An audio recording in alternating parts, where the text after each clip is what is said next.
Well, hello everyone. Wee bit of a very different video compared to what I'd normally do. Kick the crocs off and sit and chill with a washing machine. This is gonna be a life story video, and it's one that I've been planning for like 3 years, I think. Some crazy, absurd amount of time. I planned this in 2021 whenever I reached like 100 subscribers, and then I kept on putting it off, and then my life dramatically changed a lot over them years, and I feel like now is like a really good time to do it. This video isn't pinpointed for washing machine enthusiasts like my channel normally would, and I want to make this more for teenagers and the likes of me who suffer with anxiety and addiction. Especially addiction. Gosh, it's awful. So I'm going to cover in this video my whole life, pretty much, which is going to be quite hard for me. I want to try and keep this as unedited as possible, and I want to have it that I have timestamps and stuff like that in the description for each topic. So we'll go from like whenever I was a toddler and stuff, and then we'll go through like primary school years up to whenever I was about 11, then high school years, and then a wee bit on from that whenever I suffered with quite a lot of stuff, and then to now pretty much. So my name's Adam. Hi everyone, and I am a washing machine enthusiast, bit of a weirdo, and I've been called out for a weirdo. I feel like a weirdo, and it makes me unique. So yeah, I stuck this washing machine on in the background as we have a wee bit of ASMR from it. It's quite a quiet machine, so it is, so I hopefully shouldn't have any issues with you hearing me or anything like that. So we shouldn't. Yeah, my life's been quite a roller coaster, quite an absurd roller coaster. I think so. Yeah. I'll probably talk more about the washers at like the end of the video, so I will. I'm as you can tell very good at rambling. Whoops, I didn't mean to shut that. So yeah, so we'll talk about like the washing machines and stuff at the end, so I will. And yeah, I think it's good that we get a start. This is going to be quite an obsessionally long video, hence the washing machine being on a 3.5 hour wash. So I think for anyone who watches the full thing, thank you very much. That would mean an awful lot to me. I think the whole reason for making this is to be humiliated so I can be humbled, and particularly with like recent stuff, but we'll get on to that later on. So I think it's a good thing to start whenever I was a toddler. So my story begins in 2006, hence the name of my channel, Birth Year. I was born then, so I was, and yeah, I grew up and had an interest in washing machines at a very young age, and I never grew out of it. So I don't know, I was one of the very few who didn't grow out of it as a baby. And the oldest video we have was from whenever I was like 10 months old and looking at a washer, like watching it and stuff. So yeah, that's been a big part of my life, and it still is, obviously, and it's grown a lot. But so we get to there, so we do, and yeah, that was the journey. That's the start of my life. Gosh, this is actually like quite an awkward video, and I think I should apologize because I'm gonna stumble a lot. This is quite a hard video for me to make again. Yeah, I'm sorry. I think this isn't gonna interest a lot of people, so I don't, but if I help that one person, then it means a lot to me. So yeah, so we get to round about whenever I was about 3 or 4. So we do. I started school at quite a young age. I went to daycare whenever I was 3, and I started learning quite a lot from then. So I did, rather than starting school at the typical ages of 4 or 5. Although the daycare thing, well, it wasn't really school, but you learned stuff, obviously, like colouring and stuff like that. So I think it's a good place to start there. I think we should start with like phobias and stuff. I have a really bad fear of vomit, and I think that will come into topic, especially at the later points of the video, the really tough stuff for me. I think I should say sorry if I end up being upset at some point. I'm sure it's gonna happen. Hopefully not, but yeah. So I hope I'm in frame okay. By the way, I can't see behind the camera. I can't see what I'm filming. I'm just looking at a lens. So I am. So basically that fear started whenever I was free and we had a bus journey, and a kid wasn't too well on the bus. And ever since that, it's massively dramatically affected my life, and especially now with like anxiety and stuff, it's affected my life, my daily life. So it has, and it's left a scar on my brain, that, so it did. I don't want to stick on this topic too long, it's not the funnest. So it's not, I'm saying a lot. So we get to about, nursery. So I started nursery whenever I was 4, and I stayed in that school, right until I was 11 and moved on to high school. And in that nursery, they had a washer, so they did. And I was the type of kid, I don't have any siblings, so I don't, and I was the type of kid that loved to hang out by himself and stay by himself. I was Mr. Lonely, so I like that. So I did, so I didn't really make friends whenever I was very, very young. So I just preferred to be by myself. And they had a washer, in the nursery, so they did. And I like to sit in front of that rather than listening to everyone singing rock the book or something like that. So yeah, that was my life. And then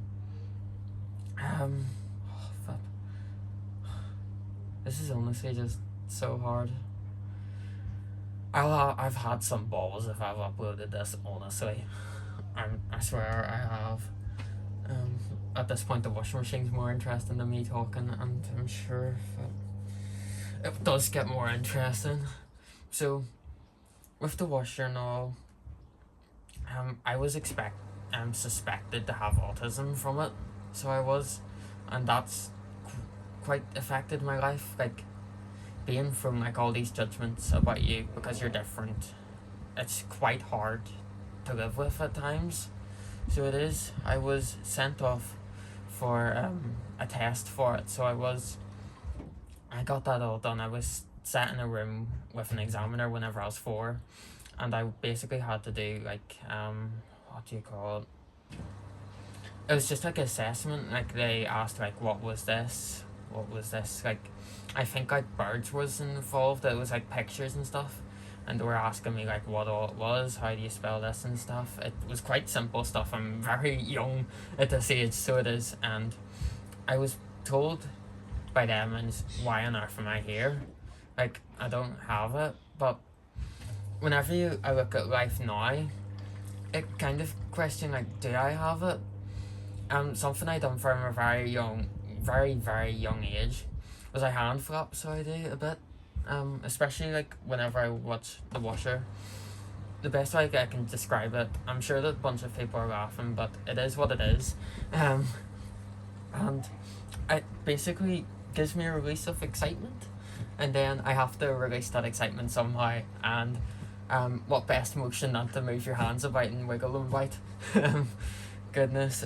So I think that was one of the main reasons why I was suspected for having autism. So it was. And I didn't like loud noises either whenever I was very young. I was very afraid of like hand dryers and stuff. So I was like, I used to like, I'd probably be scared of the bathroom and run away if I heard it. I used to stick my fingers in my ears too to drown out the noise. So I suppose I can see why they suspected it, so I can. and it makes me question in later life, do I have it? And one thing I want to say, if you're sitting watching your screen here and you have autism, it does not make you a bad person. In fact, it makes you unique. Very, very unique.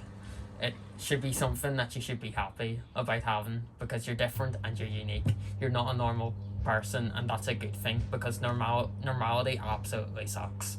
It sucks big time. So it does. It's a load of rubbish. It's good to be our unique person. So it is really good. So yeah. So I got into the primary part. I'd finished the nursery part, and primary part was quite good. So it was I started to get away from that loud noise stuff. I can take loud noises absolutely fine now, so I can. As much as a bar in a washing machine going really bad, hand dryers and airplane engines, it doesn't bother me at all in the slightest now. So I did grow out of that aspect, so I did.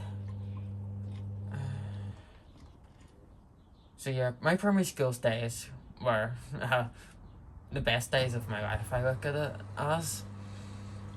I suppose back then I wouldn't have really looked at it like that, so I wouldn't have. I want to make sure that this is still filming, okay? Yeah, we've been at 11 minutes. I just want to keep on checking my phone screen, just in case it like decides to go off on me somehow. It's always a possibility, and I think I know that from filming like 3-hour full cycle videos in these washers. It's happened to me a few times, and it's, you know, good to always check. So it is. So yeah, my primary school years were really good. So they were, I always look back on them. I think of like such a happy time I had, but I feel like I didn't feel like that in the moment. So I didn't appreciate my primary school years whenever they were still there.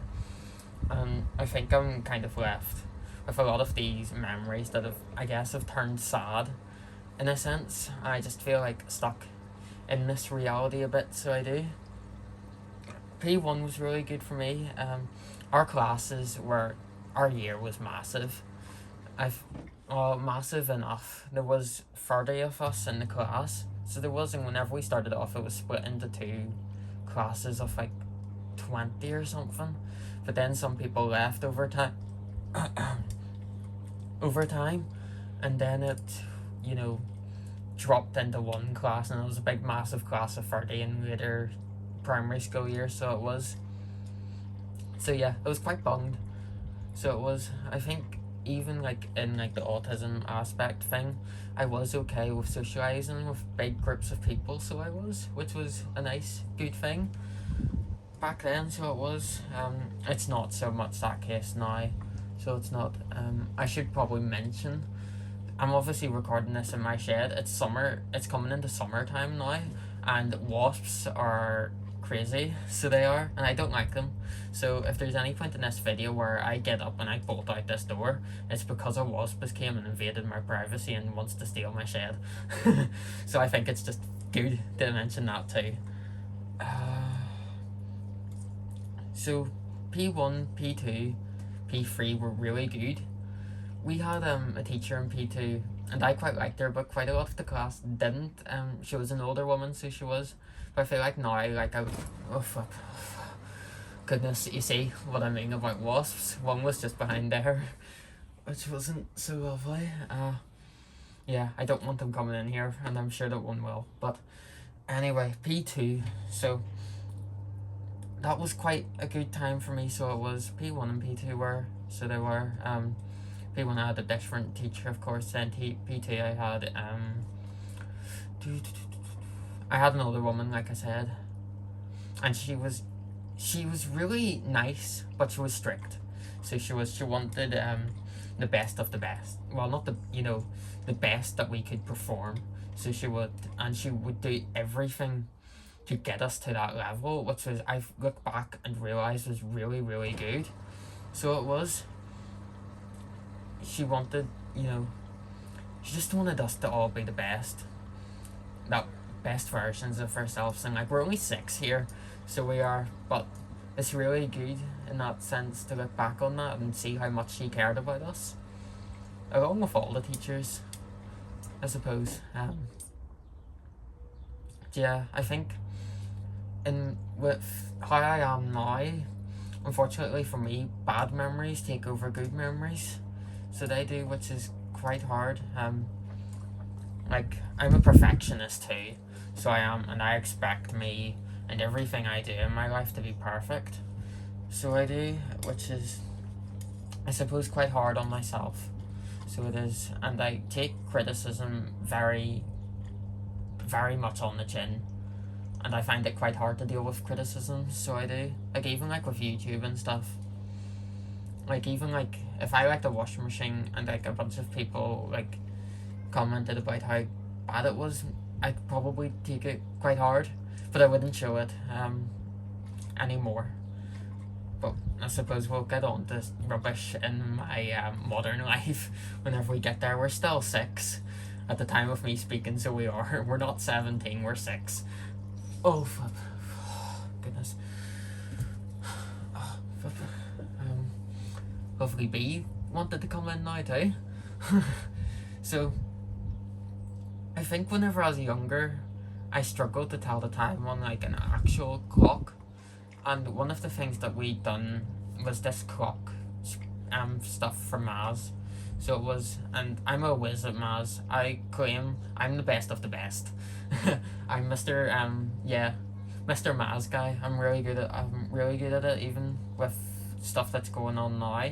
I'm still really good at it. And so we done a sheet then, and it was like telling the time, and you had to write the time down on these clocks. I think you had to change it from like a clock face to digital and stuff like that. And I didn't get like any of them right. I got very few of them right. And the teacher, the strict teacher, made us. There must have been like a group of 6 or 7 of us who got them all wrong. She made them us redo the whole thing, so she did. But she was there with us and she helped us, so she did. But I think it happened. We had to do that like during our lunchtime or something like that. Like I say, she was quite strict, so she was.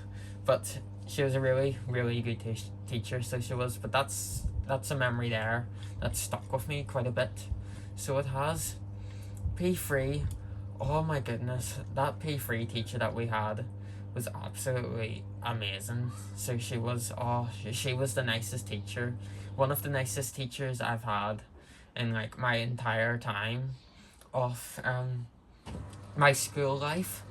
So she was, to the point like whenever I was like, I used to have a meerkat, and it was that meerkat I can't remember the company's name. I think it's like Meerkat Market or something like that. The one in like the red robe. I had a flush of that. I think I got it from like Santa that year. So I did like one of the ones in a shopping centre. So I did, and yeah, I used to bring him in every Friday, and she used to use him as a puppet every Friday, and that's quite something that stuck with me a lot. She was a fantastic teacher. So she was. We obviously like got to go on school trips and stuff. I think in P4 we got to go to like, well, maybe P3 and P4 or something, or either P4 and P5. We got to go on it 2 years in a row.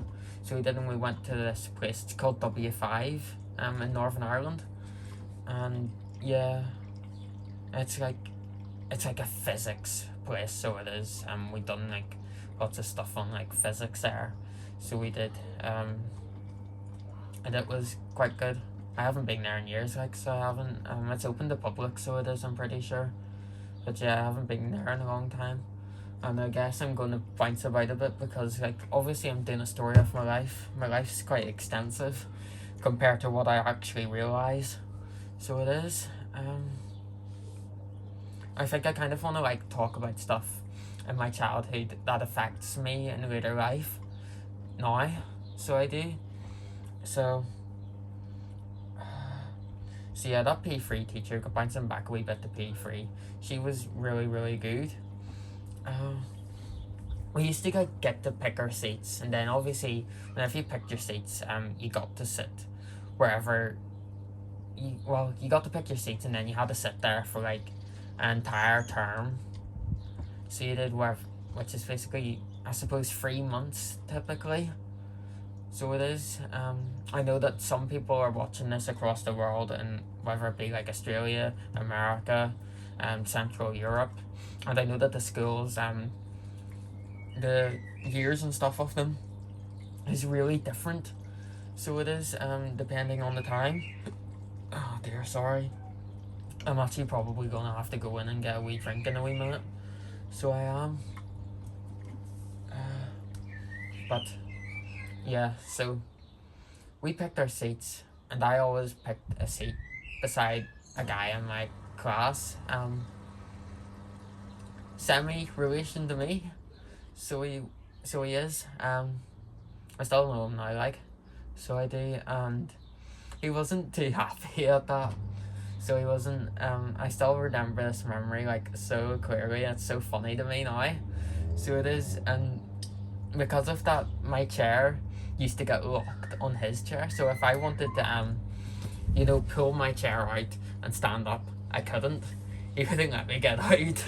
So he wouldn't. I remember, I complained to the teacher about it, and she said, what was it? She told me to sit and wait. She was talking to the class, and it was doing my absolute head in. And so she told me to sit and wait, and I was like, such and such keeps on locking their chair against mine. And so so she told me to sit and wait, and I said, I'm gonna report you to the principal. And then she turned around and said something like, no, I'm gonna report you to the principal. That was just so funny to me, looking back on that now. I ended up going, oh flip, I forgot a story. Hang on, we will get back to that story I've just remembered. Oh goodness. So I went to the principal's office, and I was told off. So I was for being rude to teacher, and I was very sad after that. So I was quite a sensitive kid. So I was, and because of that, because I've gotten older, my emotions have really badly bottled up inside me. So I can't let out any emotion at all. So I can't, no matter how sad I feel, I can't let anything out. So I can't, maybe just about a dribble of tears from my face, but I'd love to bawl one of these days. So I would, and maybe this is why I'm partially doing this video, so I can get myself to a point where I could, bawl all these tears out. So yeah, I was very sorry to her, but she was so kind to me, so she was. And going back to nursery a bit, so the person who picked on me and said to me that I had autism wasn't actually a teacher, she was a classroom assistant. I feel like because of that, she kind of done it because she saw herself as high authority. So she did. She wasn't great, so she wasn't. But basically, there was one of the days that we were playing on these like wee tricycles. So we had like a bunch of stuff outside that you could play on. So you could just notice, and my hair is probably all over the place, which is lovely. I've been in a bit of a rut the past few days. So I have, but we have to keep on getting up and staying strong. If you're battling something like this, that I'm battling now, you have to get up and stay strong. You don't want to get yourself overrun with pain and nostalgia and stuff, so you don't. But so we had these trikes, and I was promised to go on them, so I was. And I wasn't allowed to go on them in the end. She kept on telling me to wait my turn, and then we were taken inside, and I never got to have my go, and I wasn't happy about that at all. So I ended up taking my glasses and absolutely throwing them on the ground, and they ended up, as you can best believe it, well and truly mangled. Oh, that was funny. I look back at that and laugh. Goodness, that was oh, that was crazy. I was a wee devil back then, I think. Although not really, I am the quiet kid. And I always was the quiet kid, so I was. And I probably will forever be the quiet kid. I'm the quiet kid who's an absolute weirdo but has a lot to him. So I am. So bouncing back to P3 then. So that all finished. That was all lovely jubbly. P4 came, and it was decent enough. So it was. But I think round about that time was whenever my primary school, how I felt about primary school started to drop. So it was, I started to not enjoy school as much. So I didn't, as much as it's hard to enjoy school at times, but I didn't enjoy it as much. So I think P5 was the real blow for that. I didn't like P5 at all, so I didn't really. I'm quite straight faced. I don't smile much, and I'm smiling now, so I must have taken a change, but I was quite serious. So I was quite a sensitive, serious boy. So I was, and yeah. So I've been commented during my childhood about me not being a happy, smiley kid. So I have been. And yeah, it just sticks to me quite a lot. I was really sensitive too. As I've said about 15 times at this point, I don't like having to ask for help. And I never did back in them days. And I remember there was a time where we must have been doing like English or something. And it got to a point where I, had my hand held up. Yeah. Hi, Mom. Yes, I'm talking to it. Bye, Mum. What? It's filming. You talking to it? Yeah. So, basically, I should have got her to come out and see. I'm sorry, I'm being tormented by my parents here. Oh, they're away. I wanted them to come out and check a video to see him in frame. Oh dear. So, yeah. Let me see, we're still filming. We're 27 minutes through. Yeah, you should be able to see me okay. So, IG. So we got to about, so the start of P5, I found that quite tough with being such a sensitive and serious boy. So I did, but then, the teacher changed, so she did, and she took a liking to me. So she did, and she became quite nice. And she's a teacher that sticks to me. I don't know if it's with my Christian faith too, which I'll get on to later on, as that's been a flipping game changer for my life. So it has. But she was faithful too, so she was, and maybe that sticks to me more. So it does. But yeah. So yeah, I find the start of P5 a bit tough for me. I didn't like going to school then, so I didn't. But then it started to get better, and I was okay. Friendship group wise, I hanged out with about. Well, I'm the type of guy I'd class anyone as a friend, I suppose. But I'd obviously have my group who I'd hang around with. I try to not have enemies now, so I do not so much a few years back. 2021 was quite a bad year for me, but we'll, as I'm doing with a lot of things, we'll get on with it after. So we will that, as it's going to be quite a rough one to talk about. But yeah, so that was quite good. So I hung about with. I remember I had like 3 main ones around this time. I'd obviously grown a bit away, I think, from the group with that guy that I was talking about, who kept unlocking me his chair and mine. So I grew away a wee bit from them, and I had my wee own group. So I did. Really good lads. I remember two of them. I was really good friends with them too. And then my group was a bit all over the place, so it was a few girls who I was friends with, and quite a few girls. So it was just such a mixture. So it was And we made like a den and all at school, so we did. Um, it, like obviously we were children, you know. Like we planned to dig a well at it, and we got basically dug a hole over a 3 year period, and some adults who broke into the school grounds and were drunk used that as their drinking place, and they built a wee fire and all, I think, at it, so they did, which was, looking back, it's quite funny. But that happened in P7, so it did, I think, or P6 or something like that. And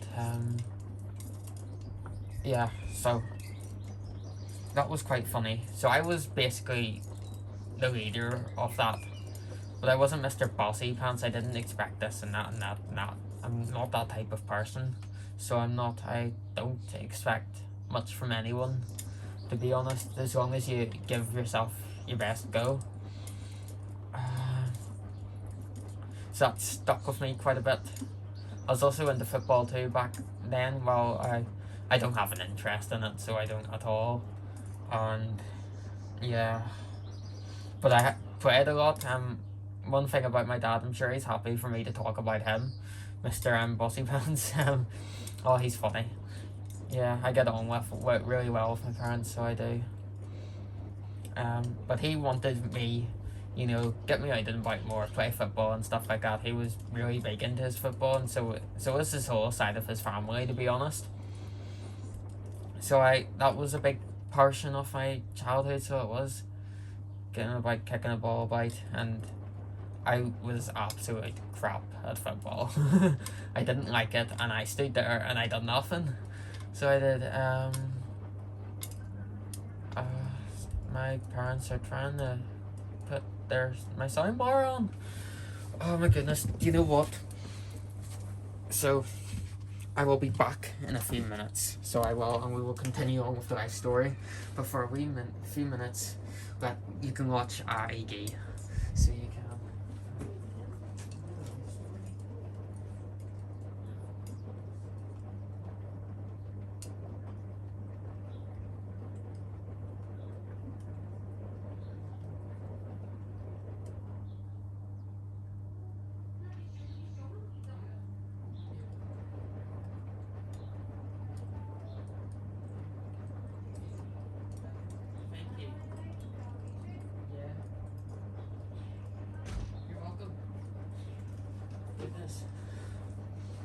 Absolutely crazy.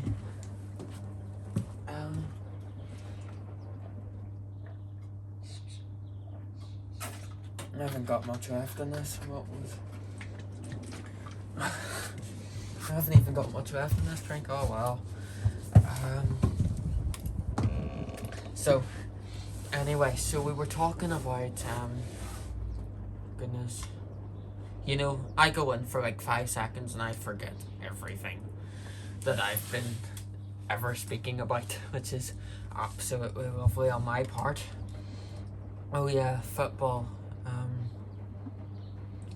So yeah, it wasn't for me. I prefer F1, but I wouldn't really be big into sports, so I wouldn't. It's just not my thing. So it's not. I think probably doing work with my hands is more so my thing. But I just want to check this washer for a wee second. I want to make sure it's taking all my washing stuff. Yeah, it has. Okay, that's okay. You know, we've still got 3 hours here to work with. That's grand. So yeah, I suppose P5 sticks out for like my football and stuff. I think I think I done it quite a bit then. I played for the primary school football team for like a few years. They had like this soccer thing from, what do you call it? One of the players from a team, a Northern Ireland team, took it, so he did, and he done that with us, so he did. I must have done that for quite the majority of primary school. I think I done it for all of them, so I did after school. But yeah, I grew out of. Oh, it's just a fly. I'm okay. I grew out of that. I didn't like it. I didn't really like football, so I didn't mind the training, didn't like the matches, so I didn't, not for me, and it probably never will be for me. Um, but I still done it, so I did, and I didn't really have any problems with doing it, so I didn't. So we get on to about P6, and P6 we go to a very special place of mine, and it's a place called Killyleagh. So it is. I've posted photos of it on YouTube of me going there. I think I may have posted photos of me being on a walk there. I can't really remember, so I can't. But it's a very special place to me because whenever we were in P6, we stayed at a residential place there, and it's one of them like core memory things. If I could relive them 3 days, I would. I absolutely hated, and I really hated my time there. So I did, but the activities and stuff and the socialization mean a lot to me. So they do. Like we done like banana boating and all. We sailed on canoes to a wee island which was a wee bit away from the residential place. The residential place was basically on one of the lochs here in Northern Ireland, so it was, I can't remember the name of it. Strangford Loch, I think it's on. I think that's the name of it. Yeah, I'm pretty sure, 99% sure that was the name of it. So we sailed there, so we did on our wee canoes and stuff, and we had hot ribena on the thing. Hot ribena, do not try it. It is rotten as much as it sounds. Absolute grim. Really grim, not nice at all. So it wasn't, but none of us drank it. It was boiling hot and it was just disgusting. Ribena's meant to be cold. You know. Oh dear. No, he's away. Good. Don't be drinking cold drinks hot. It's like drinking hot Coke. You know, you don't do that. We don't recommend trying that, so I wouldn't. But yeah, that's been a memory that stuck with me quite a bit, so it did. The food wasn't nice, so it wasn't there. It wasn't nice at all, so it wasn't. And quite a lot of us weren't well after that, so they weren't. I don't really like talking about my book stories, but there we are. And I want to try and keep it to a minimum because I know that there's people like me who don't like hearing about that stuff and it makes them freak.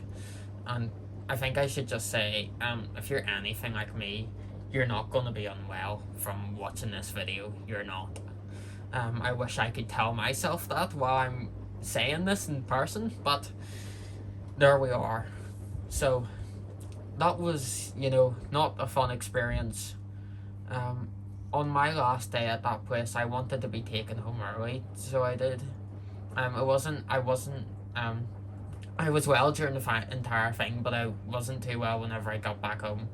So I wasn't the day afterwards, after we came home. So I wasn't, but I don't want to keep on talking about that. That's grim.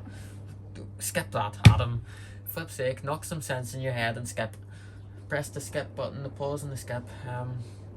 But yeah, so that was a really fun time, and we built shelters there too. So we did. I think it's something that they done for them all every time that we came, but they specialised it more for us because I obviously built my shelter at school, so I did, and it was really cool. We were in like this forest bit and all, so we were, and that was quite a fun time. The person who led who was like the manager of that place, though, she wasn't nice at all. She was quite sexist. So she was the type of person, she'd prefer a girl over a boy. So she would, so the boys were always picked on and all, and the girls weren't. But that's life whenever you're little. You're always, this is this is that, there's favoritism over here, there's favoritism over there. Well, it's absolutely crazy whenever back in them days. So it is, favoritism doesn't matter, gender's a gender, but So yeah. But yeah, so quite a lot of I think mainly me and a few of my friends were picking up on it and weren't too happy. There was a time where we had life jackets and all for going on these canoes and all, so we were, and I couldn't get my life jacket done, and I asked for help, so I did to do the buckle on it, as I couldn't get it done for the life of me. And I got up to the woman who I asked for help, and she said, "Yeah, I'll do it for you."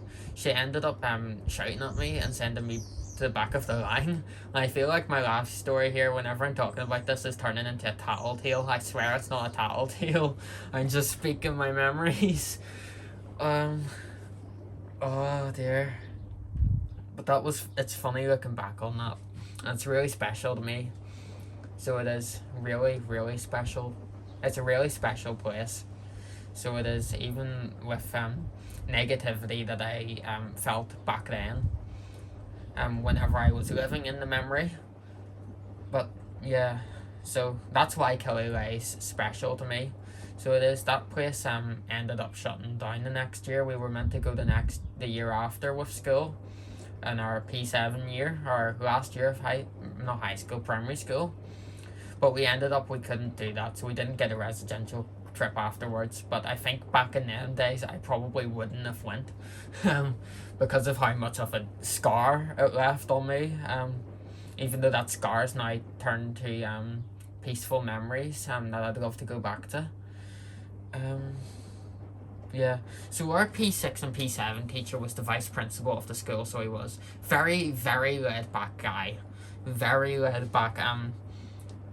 He loved his maths over his English, and so we were taught more maths over English, and I'm an expertise in maths. Not so much English, my native language, but I'm an expertise in maths, so that's good for me. You know, I was the weirdo, and I still am the weirdo.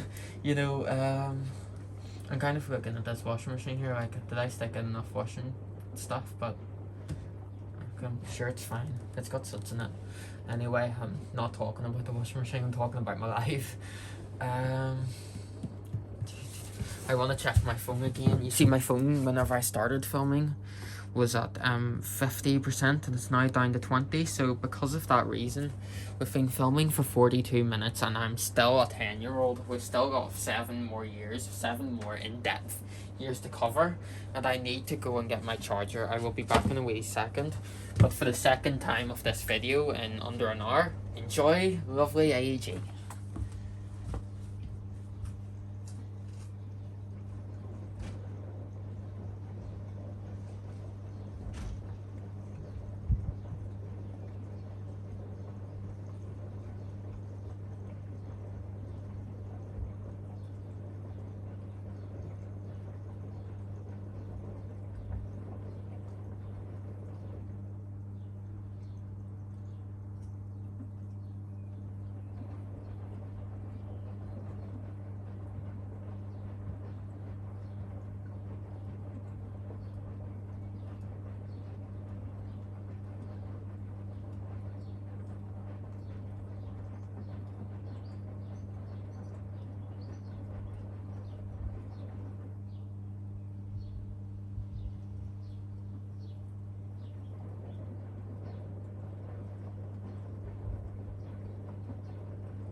Sorry, we're back. Got my charger after like a few minutes of hoping for it. Oh dear. You see, whenever we're as prepared as me, we have to stick our chargers onto an extension lead because I don't have any sockets that are gonna reach my phone.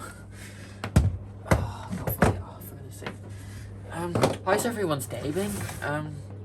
So yeah, pro life, be yourself and try to find happiness in every moment, and don't let sadness take over you, because sadness is bad and we don't need, well, it's okay to be sad, so it is, but you know, don't be depressed. Don't be depressed. I'm battling that at the moment, so I am, and it takes it out of you. Along with addiction, which I'll get on later, so I will, with that there, we can stick my phone on and we don't have to worry about my phone too much apart from my storage. Off, on, so on, yeah. Dear. I really want to make this so I don't have to edit it. I don't want to edit it. I know I've had some balls if I've decided to upload this. I really hope I do, because I think the thing with me is, I don't know if I'm too tall. I'm probably too tall if I kneel down for the video, but I'm in this position. I've been put in this position that I'm in now to help people. So, I think I want to get on to my, I want to talk about my happy memories first, so I can talk about my rough memories later on. So I can, and I just really want to help. I really want to help people, so I do. But, so, we go on to P7, so we do, yeah, P6 and 7 I had that vice principal as a teacher, so we do, and P7, it's a year that really sticks with me, and it's a year that really hurts me now, because it's just filled with so much nostalgia from it all. So it is, I'd say that P7 was probably my happiest year of school, and it was probably the one that stuck out the most to me. With us moving on to high school, we had a thing here that was called an AQE. It was basically this stupidly hard exam which determined what high school you went to, whether you went to a standard high school or whether you went to a grammar school, which is basically a school where they trail you through your heads backwards so that you can get a stupidly good, so you have a quote a somewhat better chance at a higher grade. So you do, I obviously can't comment on what grammar schools like fully, so I can't, but I think I look at it now, I'm quite glad that I only got into a normal high school, to be honest, to some extent. There's some things, well, a person who I wish, it's hard. I don't know if I can even talk about, well, I think I will, but we'll get on to that because it's going to be a bit risky. Oh dear. So we done this stupidly hard exam. So we did, for our age, I'm sure I could breeze through it now. So I could, but with our age, being 11 at the time, 10 and 11, it's quite hard for that age group. So it is. It's basically a maths and English, and I think it's maths and English, just never really touched on science here in primary school. You got on to that in high school. So you did mainly, they probably touched on it a wee bit, but it was mainly just maths and English and a few other things. So there was, so we had like practice tests and stuff, and then I think P6 and P7, every Monday that you came in, you had what was called a weekend diary, and you had to write what you done over the weekend in it. I ate a McDonald's. Then I played on my Wii. Afterwards, I done washing in my AEG, and then my drum spider snapped on my hot point, and then I put the brick in it, and then I blew up my shed, and then my electrics fried, and then my vintage washing machine flew to America, and then my vintage dryer flew to the moon because it was on top of it. You get the idea. That was a weekend diary. So it was always filled with I done this and then and then and then and then. No, you cannot repeat then. You cannot repeat then. You have to use afterwards, beforehand, and this. And it's just a repeated load of nonsense. And it's quite funny looking at that now, because I journal every day on my phone. So it is, and I don't write like that. So I don't. It's so funny. Really, really funny. But because we were doing the AQE, we got out of that, so we did, and we didn't have to do our weekend diary. Instead, we sat for about an hour in the ICT computer room doing a practice test. And the practice tests, the older the test, the easier it was, and they made the test progressively harder as the years went on. So I was getting like 90% on 90 and above on like the really old tests that we were given from like probably, well, this was in 2017, 2018 that I done them.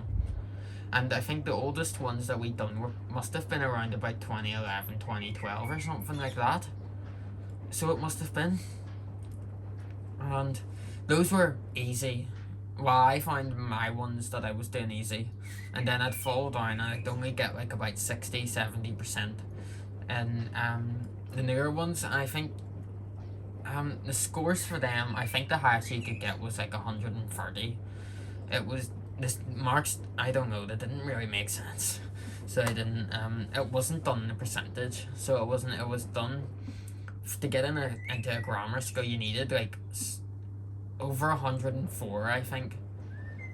So that's like 75-80%, right? And I ended up getting 92, so I did. And the amount of emotions that these tests put on young kids is absolutely crazy. It's not good. It's really sad. They put so much pressure onto 11 and 10-year-olds. It's crazy. You know, all to get into this smart school. I had it basically engraved in my brain that if you went to a grammar school you wouldn't get bullied. So I did. And because of that, whenever it got to me going to a normal high school, I was very, very scared of getting bullied. And in the end I did get bullied. But we will talk more on that a bit after, because it's a very, very touchy subject, and I inflicted some of the stuff that happened there on myself. So it did, and I'm happy enough to accept that, because I was, excuse my French here, but I was a fucking dickhead in 2020, 2021, and I look back and I realise I was a dickhead, you know. But we're not on to that yet, so we're not. But yeah, it just puts so much pressure on young kids. So it does, like, I'm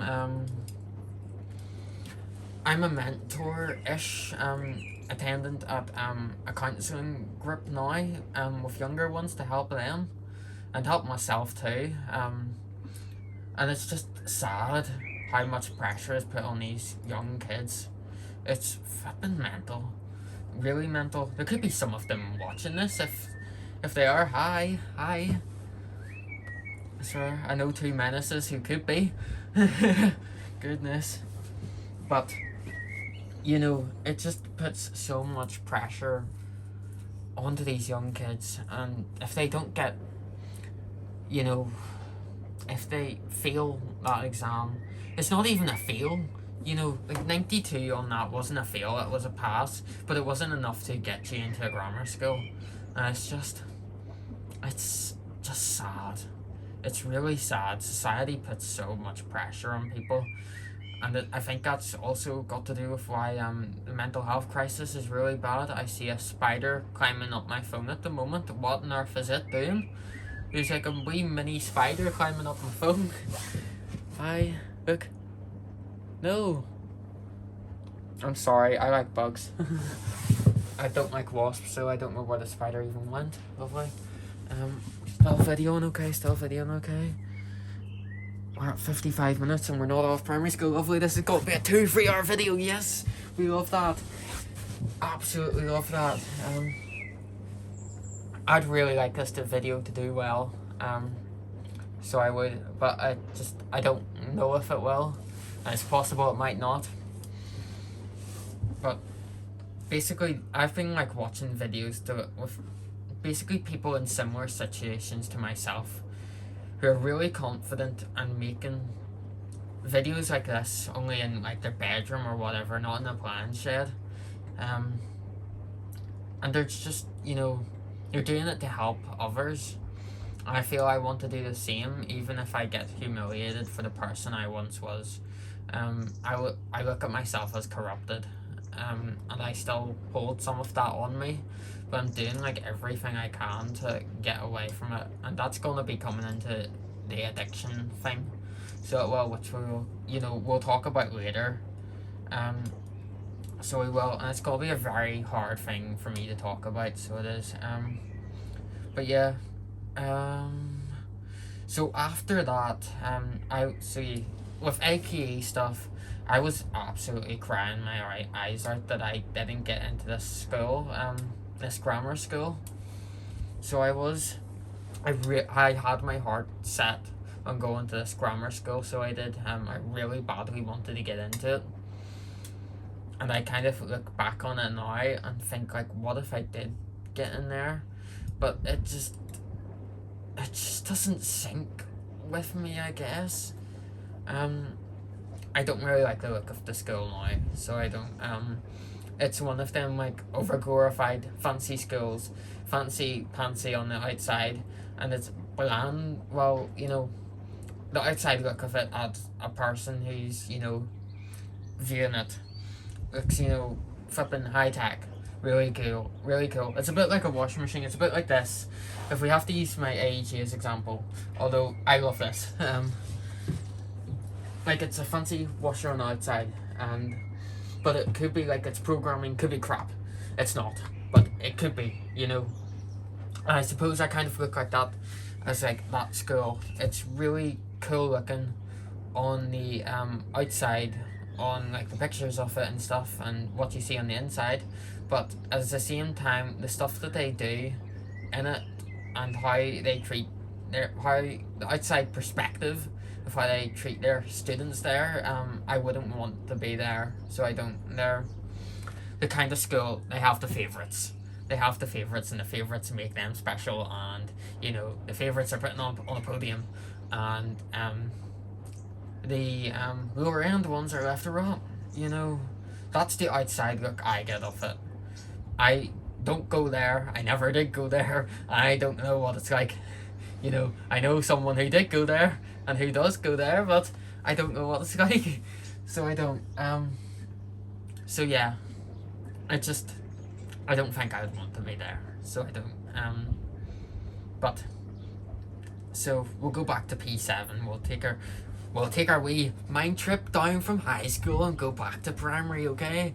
So, primary school comes, and I think this is actually a really, yeah, so, you see, this is the part where topics branch. We could go into addiction, we could go into this, we could go into love life if we wanted to, and it just branches off. It's like branch, you know, branch. But dear, where do we want to go? I think addiction would be a good one, because this addiction affects a lot of young people. Old too, definitely old too, but it's more so aimed and affects a young demographic. I think that's the word I'm looking for, hopefully. And it's a topic that's going to be really hard to talk about. you know what? I need to think about that. Give me a few minutes. I'm gonna finish off P7 and then we will talk about addiction and stuff. So, yeah. So, yeah. Goodness. So after AQE was done, we were doing this F1 challenge thing. I think that's a really big part of my primary school memories too. I think one of the biggest parts, to be honest. And we had to build this model car. So we did it was a new F1 car. And at the end of the project, you basically got to go to this community centre place, and it had it all set up. You had like your booth and all, and you got to stick your car on this thing, and it was it launched the car, so it did, and it launched it forward. And yeah, so that was a big project. So it was, and it must have been a good maybe 3 or 4 month long project. To be honest, I think I still have my model car somewhere here in my house from it, but it's probably gone somewhere. I'm making a wee memory box, so I am, that I want to put like primary school stuff into. So I know I'll come across it at some point, as I'm pretty sure I was the one who got to keep it, the one I made. It wasn't the model, so it wasn't that was eventually used. My model wasn't very aerodynamic, so it wasn't. But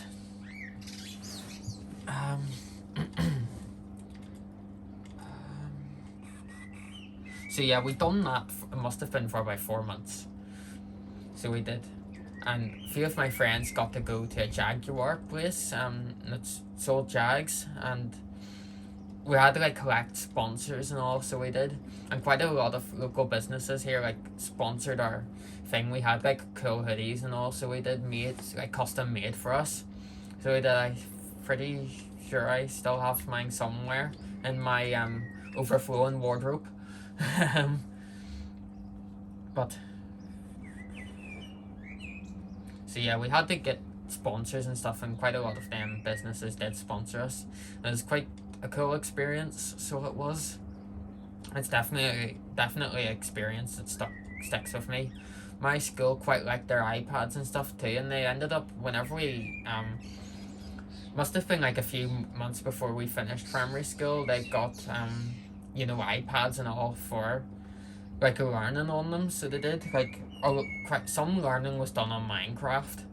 So it was, and Minecraft is something that sticks with me too. I'm more of a Nintendo person than like PlayStation or anything like that. I know that Minecraft is on like Nintendo consoles. I have it on my Switch, so I do. But I suppose the memories of it in primary school stick with me a bit more than me playing it at home.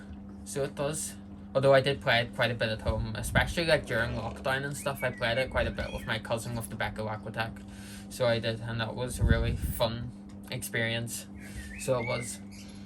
But yeah, so they done that quite a lot, but they also had a different app, and it was like an aerodynamic app on it.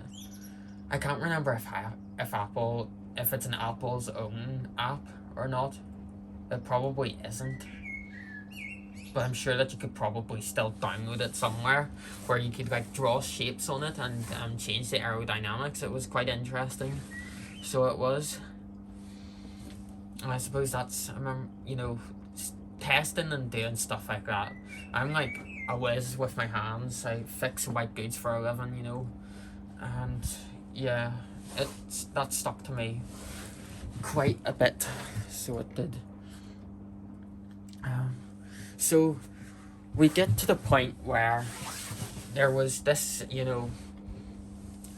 so we get to the point where we were at that launch thing where we launched our car, and we're at that booth.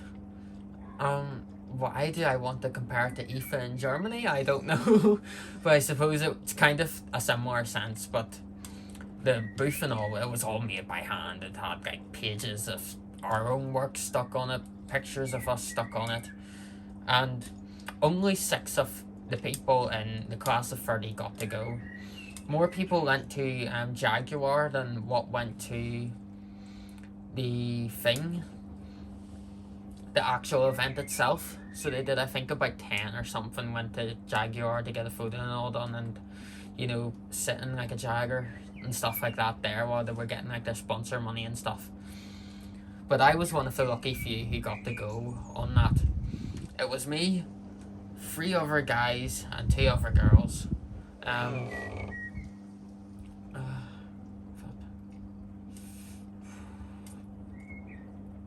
Yeah.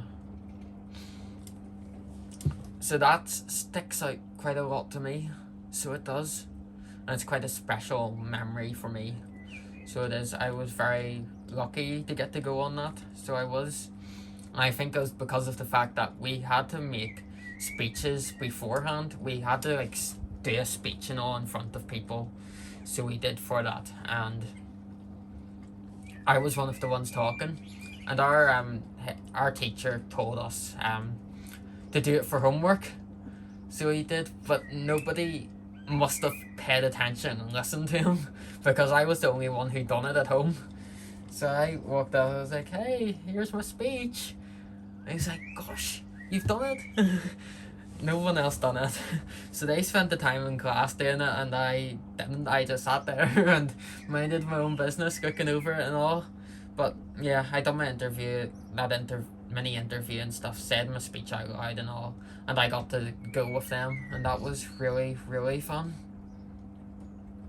So it is.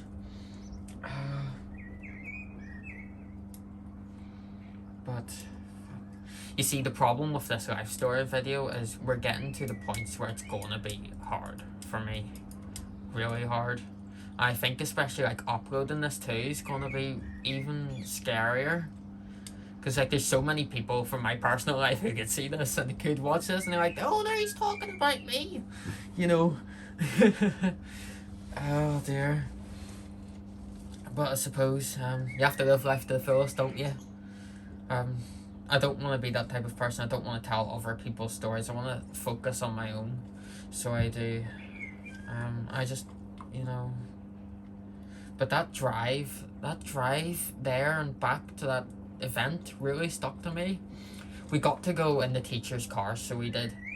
And my teacher, he had a Jaguar. That's why he got the sponsorship from them, because he was very good mates with the person who I think ran that shop. So he was, and that's how he got that all sponsored and stuff. For the business, for that thing, I was the finance manager. I couldn't remember, so I couldn't. And then I came across a lanyard off me on it the other day, and yeah, so I done all the stuff on that. I done costs and stuff, and it was quite expensive to get all our stuff done. To be honest, it's money that I could have stolen and bought a washer with it. Because you know, I need more. 8 isn't enough. I need more. Only joking. I think it's also worth mentioning I have eczema too, and living with this isn't fun either. So it's not. My skin's broken out quite a bit.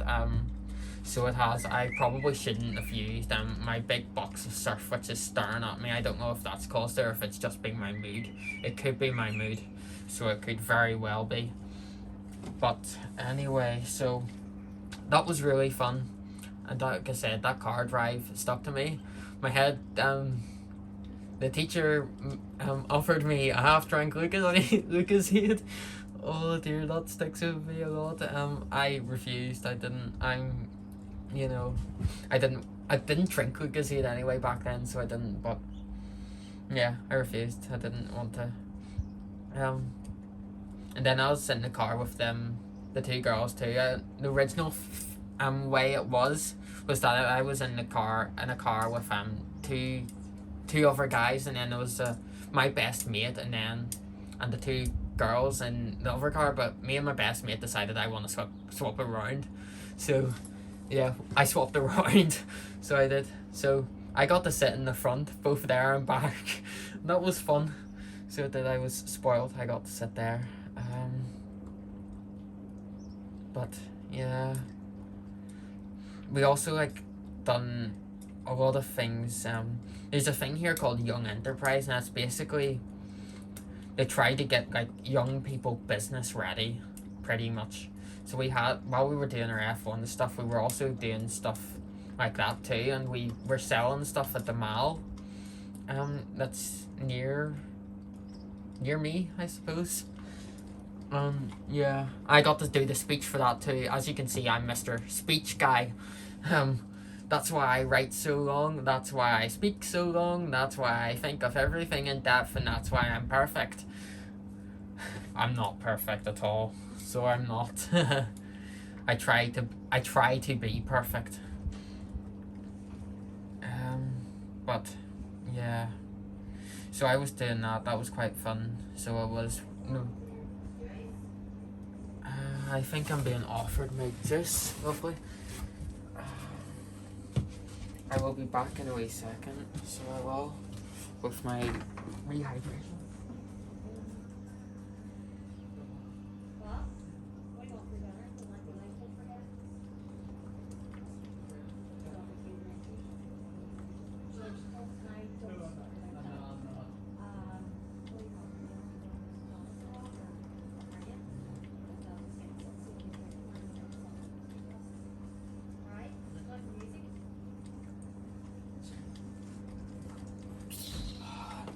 Rehydrated at last. Look at this. What was it? My arms are aching. I'm probably sweating out here, so I am. It's quite warm today. And yeah, that's not fun. That's not a fun combination with eczema at all.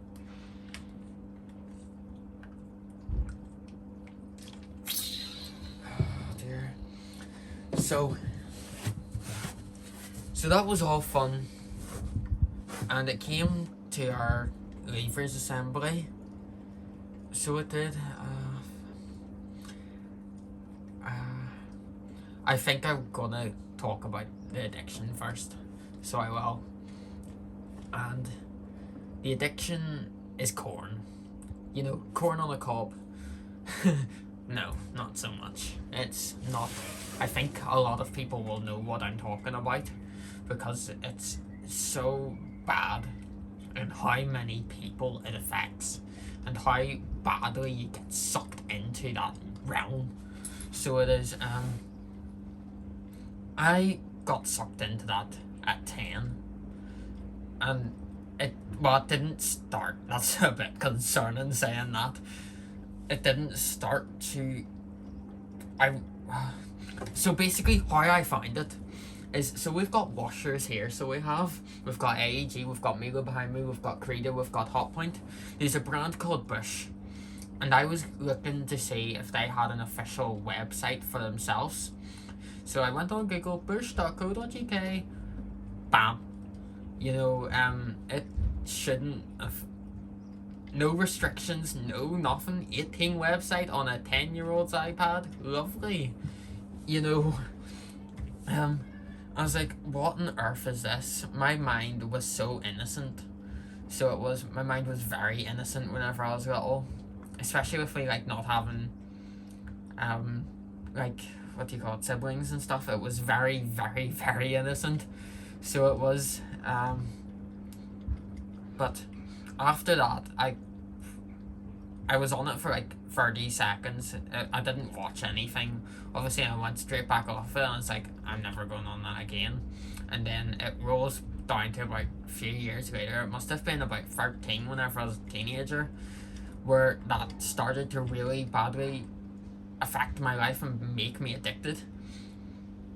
But there was ones in my class who were stuck on that website from 10, 11. So they were, as there was a conversation about it, so there was, with ones that were in my group. And I think you look back on it, and it's just sad how many young people, like, I think it's more topic where it's looked at mainly men get, you know, sucked into it really badly.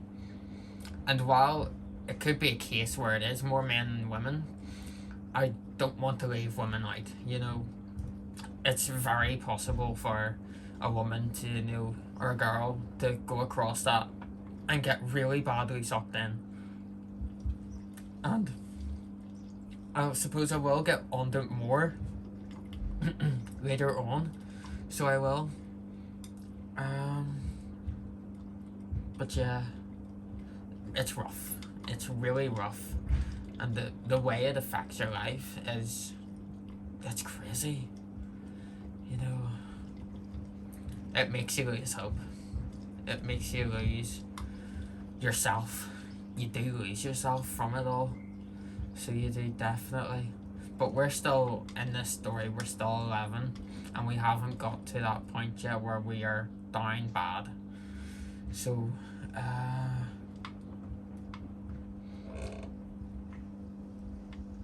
so it gets to like our end of, our leavers assembly and stuff. It's basically where the P7s put on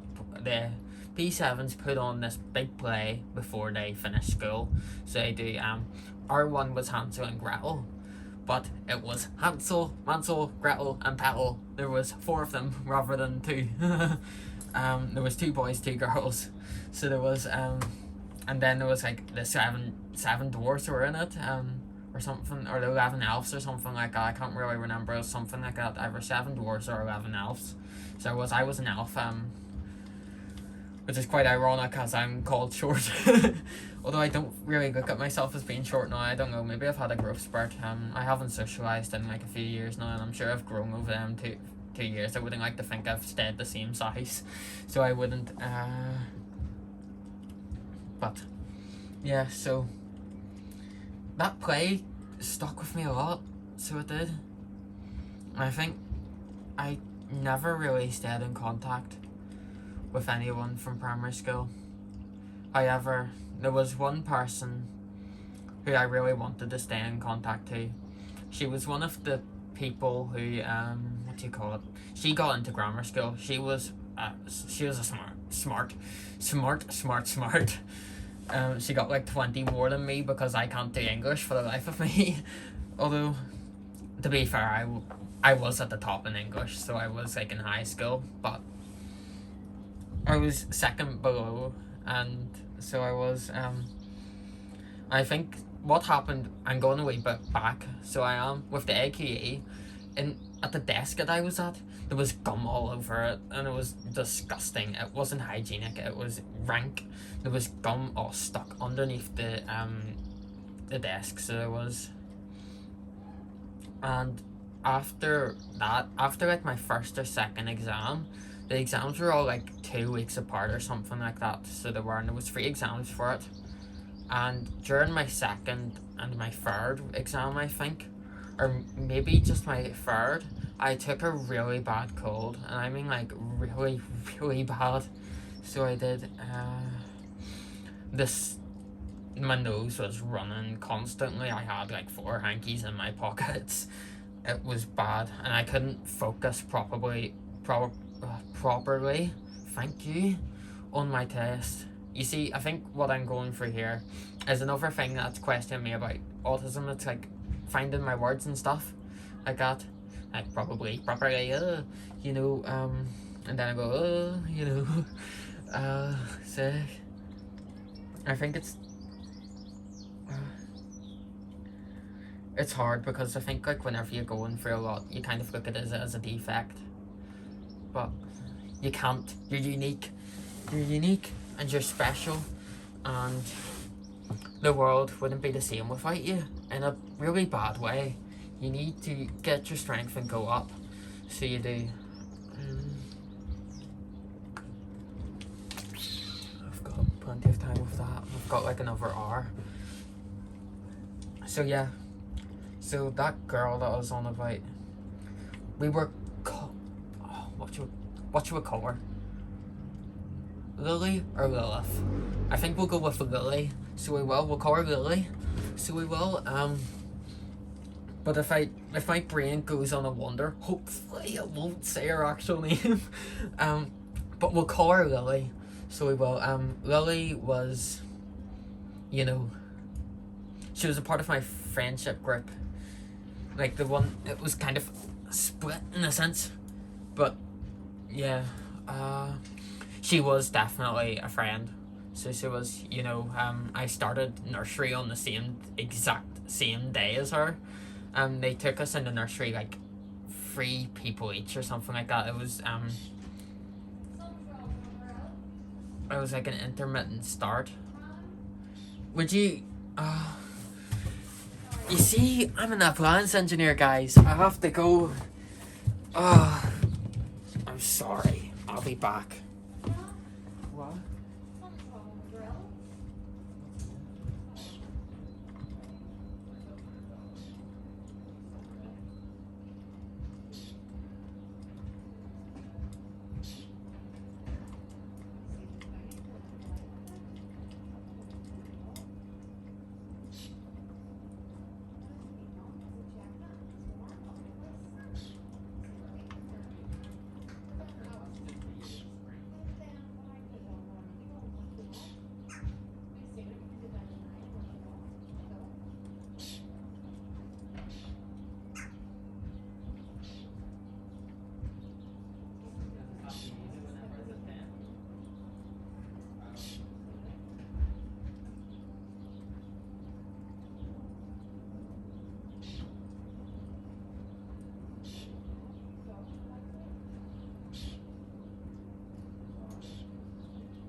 It's okay. We can just hope for the best, can't we? Hi everyone, back.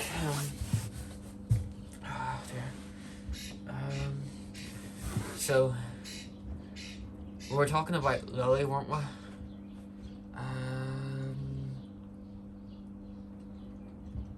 So yeah, I think I wanted to stay in contact, so I did then, but ultimately I was too scared to. So I was 11, I was in my prime time, I was too scared to, and I left and I didn't. And the lesson from that I got is, whenever you have a chance to take a risk, take it. It may work out in your favour, it may not. Just screw your head on and take it. Dad, can you see me on a video? Hi. Yes? Yeah? Hang on, can you see me from kneeling? No. Well, I can see you, but see you. Yeah, my head's, I'm half-headed. Half-headed. You have a big head. I don't really. Sit in your fat ass. Oh, sick. You see, that's the guy who bullies me 24/7. Not right? No. It is. No way. It is. No way. It is. Bye, XL Billy. Oh, he's good crack. Oh, XL Billy. Oh, sick. So, yeah. I think. So yeah, if there's a risk, if you're in the zone and it's good timing, then take it, But if it's a case where you need to build yourself up and build yourself up more before you take that risk, absolutely do that, But it's not really a case of, oh, I'm good, but I need to be better, It's quite hard. I suppose we all know in our different ways, when it's a good time. It's just whenever you're taking that risk, it's obviously scary, So, I never saw her again. But she did make a return later on in life, so she did.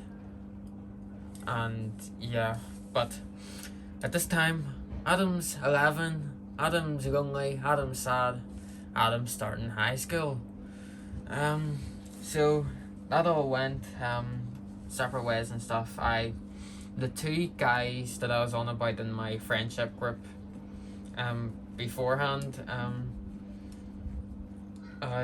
they went to different schools too. I suppose I seen them, and the same with Lily too. I think I may have seen her like during the summer of that year or something like that. I know I seen her at one point, but like the guy, I seen him during the summer too, so I did, one of them, and then after that I didn't see them again, so I didn't. And then I started big school and all, and big school is where you find your identity, to be honest. It's where you find who you are in life, at least the foundational building of that. You find your foundation in high school. I find, or at least that was the case for me. And it's getting quite cold now, so it is. I didn't find it too hard making friends, thankfully, which was quite surprising, I suppose. And I fit into a good group, a decent group. High school's quite a lot of drama too. There was quite a lot of drama in high school, so there was. But yeah, very, very scary.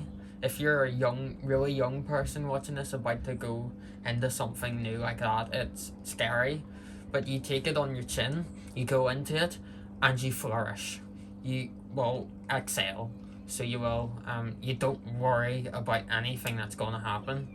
And I think that's the purpose of why I, changed to that, my faith and stuff. And it's definitely helped me now, because I think if it wasn't for that for me, with all I've been through from high school, I would be in the gutter and I wouldn't be trying to get myself back up. I would be stuck in addiction. I would be stuck in everything. I'm still a bit stuck, so I am, but I'm doing everything I can to get away from who I once was. And it's very hard whenever you turn too bad to get good again. So it is. But high school was okay. Year 8 was okay. Year 9 was where I suppose I really started to find myself. I think there's a lot of experimentation in your life whenever you get to the start of your teenage years, even from things like sexuality and all, and who you are, whether you're a quiet kid or you're a standout boastful person, you really find where you are in high school. And I created a small identity of myself, and it was really year 9, year 10 where I turned into a dick. So I turned into a dickhead, and it's something that I find hard to forgive myself for, and it always holds on to me. So it holds on to me very tight, and it makes you feel like you can't move forward from it, because what you've done, and you're stuck with that for life. It's really hard. COVID affected a lot. I don't even know if I can even say that word with the way that YouTube is. Virus was hard. Virus was very hard to deal with. Year 9, I think, I can't remember. We missed quite a lot of year 9. So we did. I think we missed most of it. And then I got to year 10, and we were stuck in one classroom like the good old primary school days. Only it wasn't really good old, so it wasn't, you missed out on a lot of work, so you did, and you were stuck at home for a good lot of months. It wasn't like summer, so it's not.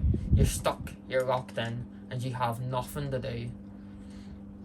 And it was during that time where I caught feelings for someone in high school. So it was.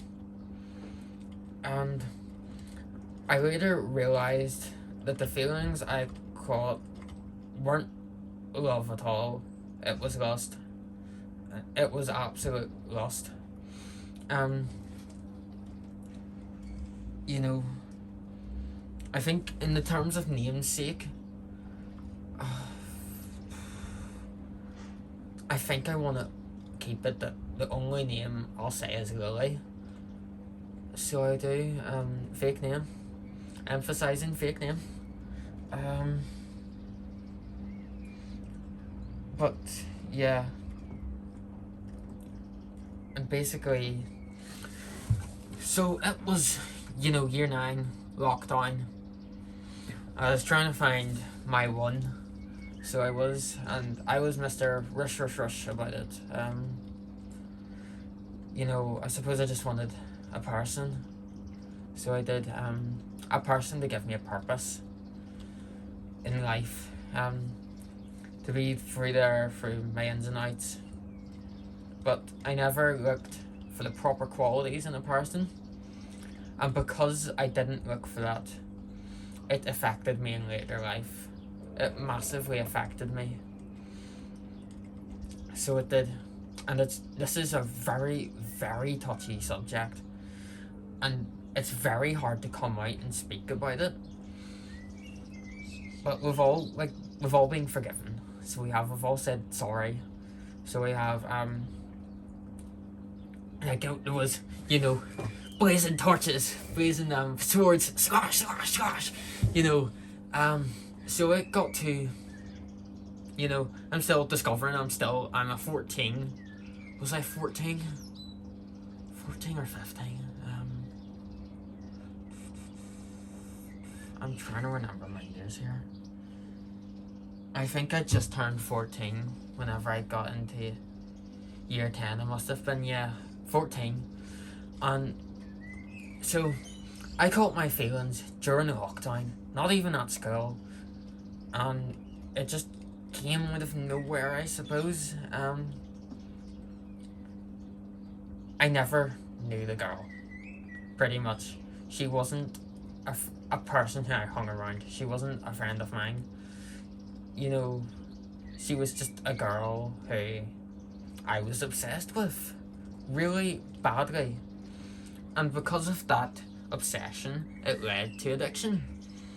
So it got to the point where I confessed my feelings. I still remember the date and everything. It was October 2020. So it was. And how it happened was that I said to one or two of my mates about it. The mates in question were class clowns. I suppose they weren't in my main friendship group, but I wouldn't deny them as friends. Like they were, I was friendly with them. And yeah, high school took me by storm, and it's really hard to talk about because I didn't make it through high school. I had to finish early, and I left with nothing. So I did. I left with a broken heart. So I did a very damaged, broken heart, and I afflicted it on myself. So I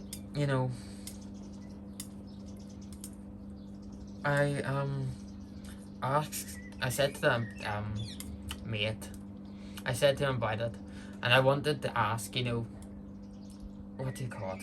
To have a good plan to have a yes from her, and they said, go get to know her a bit, be friendly with her, and then, tell her how you feel. Yeah, that's okay. It got to that lunchtime, and, the rumours went about. And I'm the type of guy, with rumours and stuff, if it's a case where, say like I had a crush on someone, and these rumours, I've said to someone and there's rumours going about, oh, such and such like such and such, you know, and it's coming back to me, and it's like, do you really like them? I wouldn't be that type of person who would say no, just for me to like turn around a few weeks or a month later and be like, yeah, I you know, I do like you. I kind of look at it as a bit of a cop-out, I guess. It's just the way I am. I'm a weirdo. I don't like lies, so I don't anymore. I don't like them, and that's not something that I'd lie about. How I feel towards someone.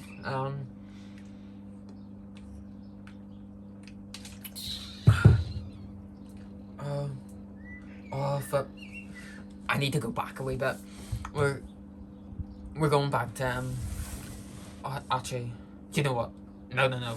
We'll keep going forward. We'll stay in high school, and then we'll get to a portion where we'll come back to primary school. So we will, and then we will talk about that. So it relates to my fear of, you know, that phobia that I was on about, and that I feel like I had anxiety from a really young age. So I do, to be honest. But with this girl, I obviously, you know, I really liked her. I didn't know her, and because of that, I got very nervous around her, and that nervousness took over, and that's how my anxiety started. And it started from addiction too. Around this time, we get to December, I got my first no. We get to December and I join YouTube. I joined as Washer Boy 2006, and I post my first videos and stuff off my Becco, and then I joined Instagram. And then I created a personal account on Instagram, and I'd never go back to that. I'd never go back to having a personal account on Instagram. In fact, I can't see me going back to Instagram at all now. So I can't. And if you're in a bad mental state, get off it. I mean it as serious as possible. Stay away from Instagram. Honestly, it's really, really bad for you. Really bad. And you only realise the damage whenever you've done it. So it got to a point where this obsession got flipping out of control. It was really bad. It overtook my life. So it did. I think the real part of the addiction was obviously, as I said, about the corn and stuff like that. I was addicted to her socials. So I was very lonely at the time. I feel like it doesn't defend myself because I fucking hate it. So I do. I brutally hate who I was. I really badly hate who I was. And that's why I'm coming out and I'm talking here, because the way I look at it is that I'm making obviously these improvements, but it's always gonna stick to me. So it is. And I feel there wasn't the support for me in my situation. And I've only really started to tell people about this addiction. It was more so social media than you know, that's you know, 18 stuff. But the 18 stuff was definitely there. And it controls your life. It really badly controls your life. You need out of it. But the problem is that whenever you face yourself in addiction, like, I look at myself with that poor girl's socials, and with how bad that was, I couldn't imagine it for people who are addicted to drugs, cigarettes, and alcohol, stuff like that. Because of the addiction, it created this big anxiety center point. So it did. I don't know if you can even see my hands on the video. I just want to check that everything's still okay. 1 hour 39, lovely. It created a really bad anxiety center point. So it did. And you had the center point, the social media, and it was, you know, it took over my life. And that's why I feel I felt so nervous around her, because I created this fake version in my head of who this girl was, rather than who she was in person. So I did. And the damage was, a con with me is that I care too much. And you know what?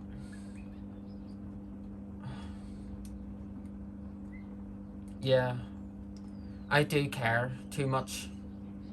I care way too much. So I do. I don't know if it's linked to anxiety or what. I kind of worry about people more than myself. And in that process of what all I was, conflicting myself to, it slowly ate me, and it created this really dark demon in my heart. It created hate. It created spite. But before it got to that, it got to the second time where I said, to her that I want to put an effort into her, and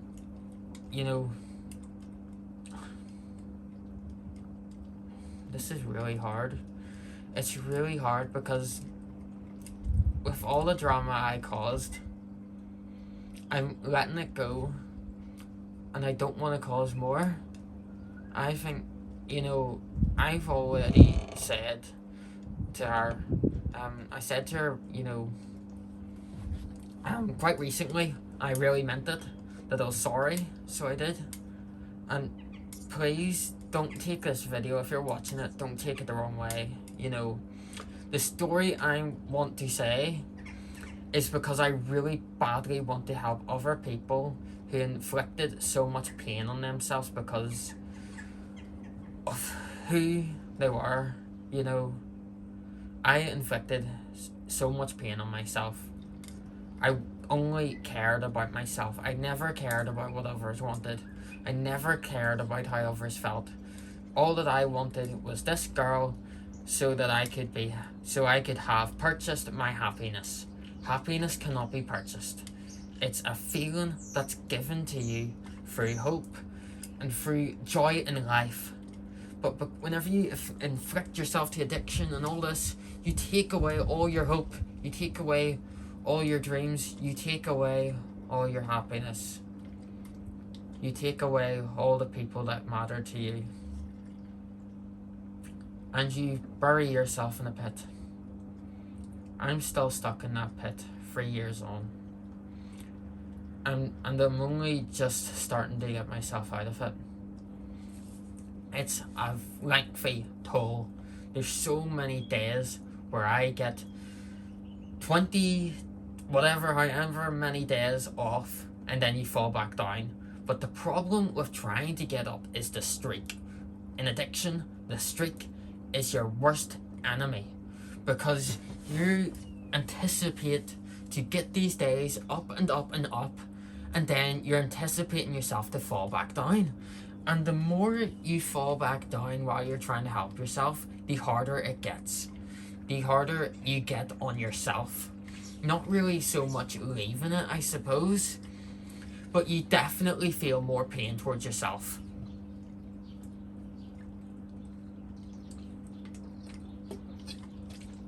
So I desperately wanted this girl. I've never acted the way I did to anyone else, and I pray that I'll never be that guy again, because I physically hate who I was. I really do. But at the same time,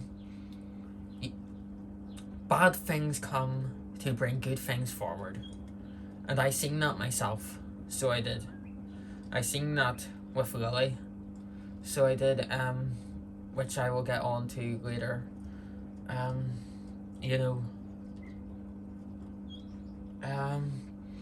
But at this moment, we've just came into the new year, 2021, which turned out to be the worst year of my life. I faced a lot of pain that year, and half of it I put on myself that wasn't even necessary. I should have took my no, let a few tears roll down my face and walk on, but I didn't. I wanted this girl more than I wanted family, to be honest. I could have had my whole family taken away from me, and I would have still been angry at myself because I wanted this girl. Like, that's how bad my obsession was for her. And if you have a crush for someone, never ever try to limit yourself as much as you can to not get obsessed with them. Honestly, it is so bad for your mental health. it's really bad for you. It's not good at all. So it got to the point where, you know, I'd only opened my account, and yeah, I talked to like a few people, and the news about my washers spread. It spread a bit like wildfire, to be honest. So it did. I'm different. You know, you don't get many people who sit, flap their arms all day and watch a washing machine for what, a 3-hour wash. You know, this is my Netflix and chill. Then other people, you know, they have their Netflix, they have their socialization on their phone, they have partying and all this and that and that. You know, I think partying took a lot out of me. I don't party, so I don't, I never did. But yeah, so that news spread like wildfire, and it did affect me because quite a lot of people, you know, they knew, they were talking about it, so they were. And it was, most of it, thankfully, was behind my back. And the reason I'm saying thankfully is because I know if I knew jokes that were made, this whole stuff would be a lot harder for me. It really would be. But yeah, so I didn't take my first no. I was like, Mr. Sword and Shield, let's go battle it out and let's get this girl, you know. And I, you know, wanted to make my attention aware. I posted, you know, comments, and they were very cringe, very, very cringe comments. One of the things I posted, and it still sticks to me to this day, is that, OMG, you make me miss you so much. It was something stupid like that. You know, and that, you know, didn't go down too well. I was a dick. So I was. Never ever do that. Never do that. But yeah. It's other stuff, very touchy stuff. This is really hard. I just don't want drama. You know, I really want to help people, but it's really hard for me to, like, especially online on YouTube. You know, we've had a growth spurt. We've all matured, and we've all, you know, I suppose we've realised who we all are now. Yeah, like, people in my class, like, they partied and stuff, so they did. And there's obviously this caring guy. I got PTSD from it, so I did. I have a big fear of alcohol, very bad fear of it. I think it ties in with the whole, you know, sick thing too, so it does. And I don't feel comfortable whenever my, you know, even like family drinking and stuff, I don't feel comfortable around it, so I don't. I really don't. And it really brings back really tough memories for me of snooping on social media, and that's why I've came away from it fully, because once you get on social media, my hands are literally sore and shaking. Well, not, but once you get on that, and once you inflict yourself to such an addiction, you trap yourself. You trap yourself more and more and more, and it eventually gets harder to get out of. It's the moment where you snap and realise that you need to take back your life. That's what I'm trying to do. I'm never going to give up, and I do see that light at the end of the tunnel, so I do. So my anxiety, we got back to school, so we did, and stuff was done about all the stuff that went on over that lockdown period where all my drama happened. Around that time I joined YouTube too, and I didn't accept opinions at all. I was a very rude guy. If you had a different opinion to me, I wouldn't have accepted it, depending on who you were. So I wouldn't have. I was very stuck up Becco's horse, to be honest. And I think maybe that's why I'm moving away from Becco as a whole. Maybe it brings back bad memories, I don't know. Like, I started a lot of drama on that, so I did. And I suppose it's stuff like that I'll never truly forgive myself for. But I have to keep on moving and realise what I made was a big bad mistake. Everything I had done in 2021 was a big bad mistake. And it's a process of moving forward. 2021, like I said, was a really bad year for me. And during that time, I lost 3 of my grandparents very suddenly. 2 were my nanny and granda, who lived right across the road from me. And they both passed away 3 days apart. It was brutal, you know. And then one of my nanny, my dad's mum, she ended up passing on the December of that year, just before Christmas. And it all broke me. It really broke me. Let me make sure this video's okay. 1 hour 51, we're nearing 2 hours, okay. But because of how strong I felt about this girl, I never grieved for them. I was too busy thinking about her, focusing on her 24/7, and filling a dark void in my heart with more darkness. I was filling it up with more darkness. And it's just...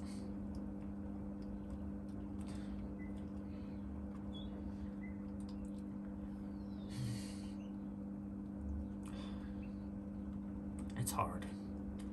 It's really hard to live with who I am, who I once was, and I'm still coming out of that social media addiction. So I am. You need to keep on pushing forward. I think I've got it now, that I'm more so looking at past memories of like primary school and stuff, my happier times, rather than, you know, high school stuff. Especially not her. I wouldn't go on her stuff at all. So I'm off everything, and I'm off it to help myself. So I am, and I suppose protect others from the guy I was, because I was broken. I was really broken. I broke myself more, to be honest. You know, like I wasn't at the point where I was, you know, getting my phone out, flipping, you know, standing in the middle of the playground, oh, snapshot video. You know, I'm not that flipping creepy, but it's just, you know, I think social media is just, everything's so accessible. And maybe it is different for me because I wouldn't look at people on social media. Like, I know that quite a lot of people, like, they have their friends and all on you know, on your social media, and you scroll like through your friends' lives and all that. I think it's more so different because I'm watching a mechanical thing built by people go around. You know, maybe it is different for me. I definitely could have been a lot worse, but it doesn't give me justice of who I was. And I think that quite a lot of people in my situation would feel that they couldn't talk about stuff like that because of how badly it, you know, affects them, I suppose. I want to come out and talk about it today, so that if anyone's in my shoes and are looking, you know, whether it be that you're looking at a person that you fancy constantly, you're constantly snipping over their every move, don't do it, bro. Don't do it.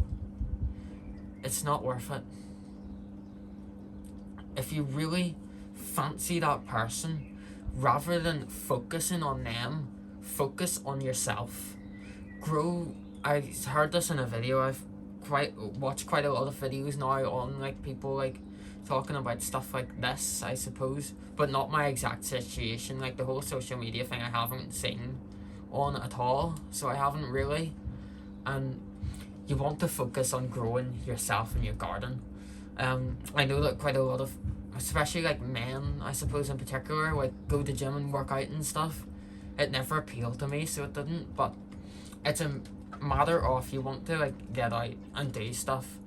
I was stuck inside constantly. I never got outside, and because of that, it all piled up on me. So it did. My hygiene all went downhill. My entire life went downhill. Loads of people. I want to emphasize that everything I'm speaking on my end is the truth.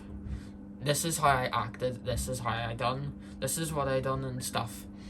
For the entirety of either 2021 or 2022, my diet had gotten so bad. I lived on McDonald's for a year, only for my dinner. I only had McDonald's, and my whole body began to shut down. Really badly began to shut down with all the pain that I was inflicting on myself. So it did. And it wasn't even like a big meal either.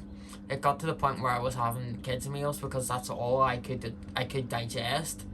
And even like 2 small hamburgers. It got really bad. My eating wasn't good at all. To be honest, I'm really surprised I didn't make myself sick.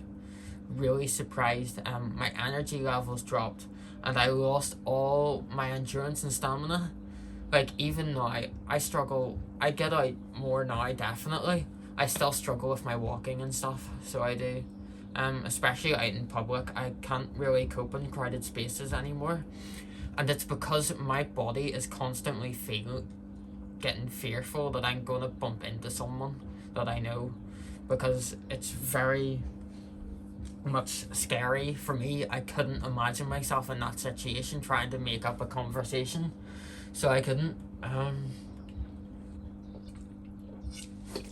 And it badly affected my time in high school. High school was, like I said, it's been really rough for me. So it was. Whenever I got back to school, mid-year 10, we had 2 lockdown breaks. So we did one for the entire second half of year 9, and then one in the middle of year 10 for about like 3-ish months or something like that. And during all that, year 10 in particular, like I got really nervous in that with, around that girl. I couldn't really speak to her, so I couldn't, I got physically shaken. So I did, even like walking past her, I felt really shaky. I'm actually shaking now, but I think it's just cold out here, to be honest. Yeah, I was like really badly shaky, so I was, and I just found it all so hard to deal with. And it got worse. The social media definitely made it worse.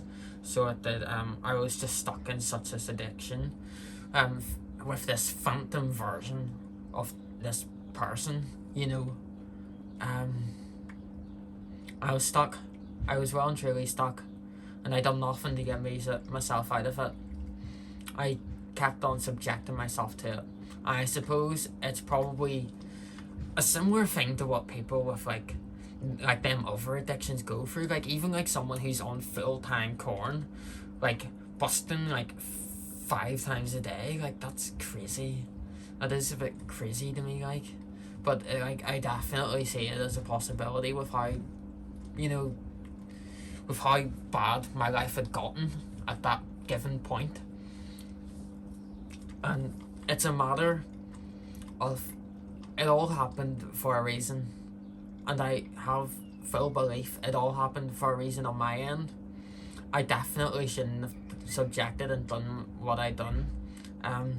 So yeah, it got to year 11, and it was getting unbearable. I was getting really uncomfortable in the corridors. I was getting very uncomfortable at school, and it got to a point it was upsetting my stomach, and also it was.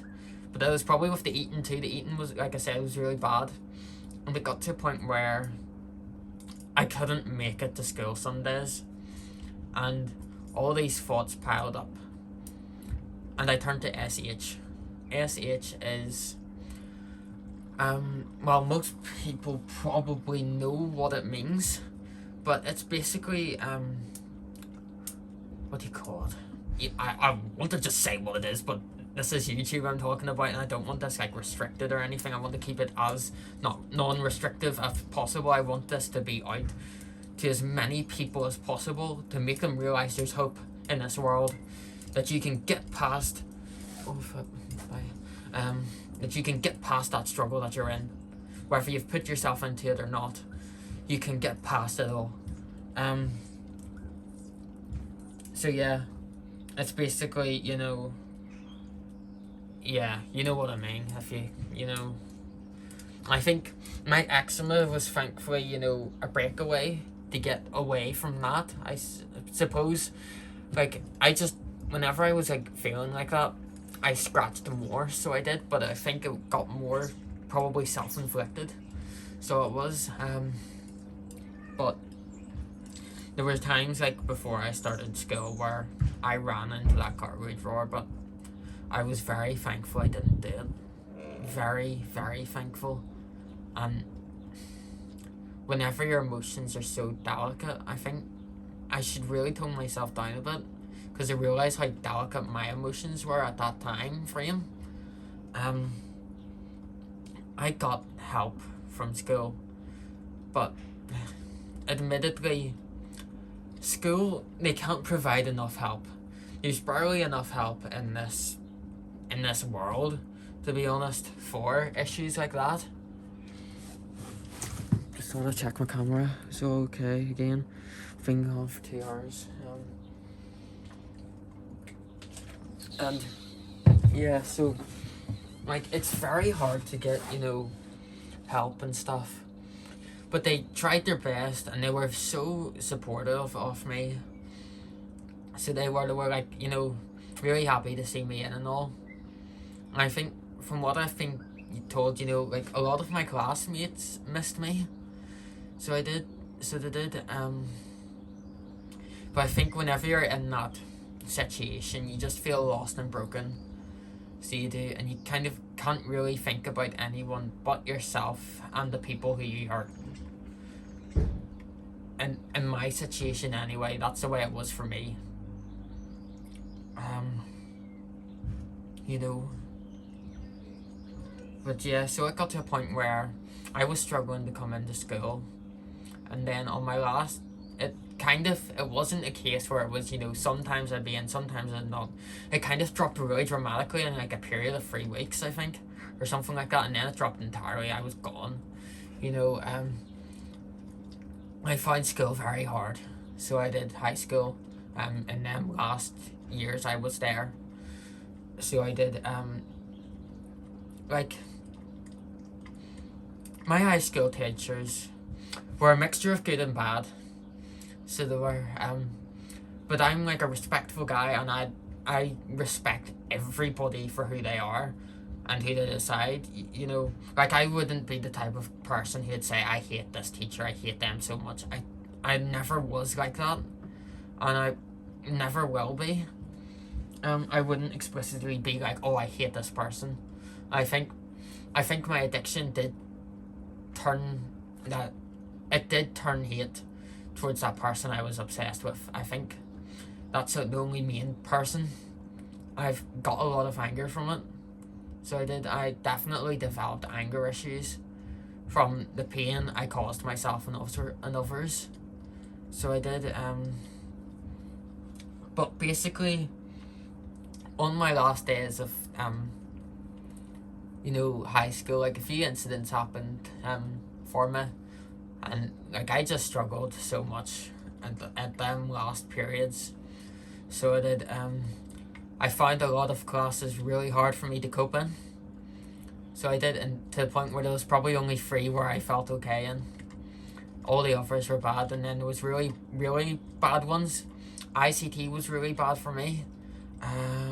ICT was one that stuck out. There was a class that we had at school that's called Learning for Work and Life, and the setup plan for it was really I found really hard. Basically, if I had a class and this person was in it, it was hard for me, really hard.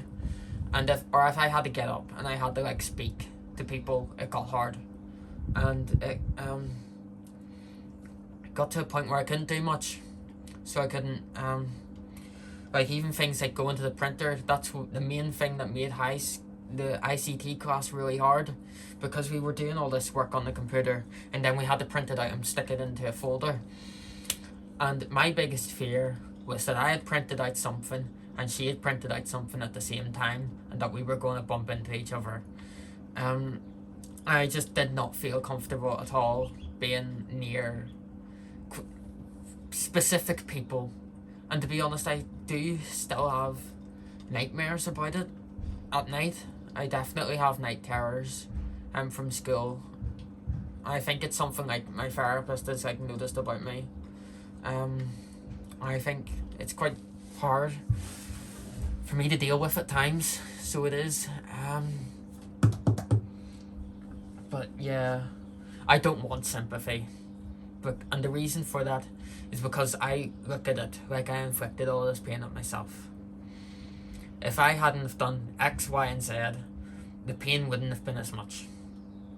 So it wouldn't. But at the same time, I wouldn't have been the guy I am now. So I wouldn't have addressed my actions. I wouldn't be trying to change. I'd be stuck as a guy, stuck behind a screen, stuck indoors, decaying. That's who I'd be. That would be Adam, Washer Boy 2006. But that's not me. That's not me anymore. I needed help, so I did. And I got it at school, like I was saying.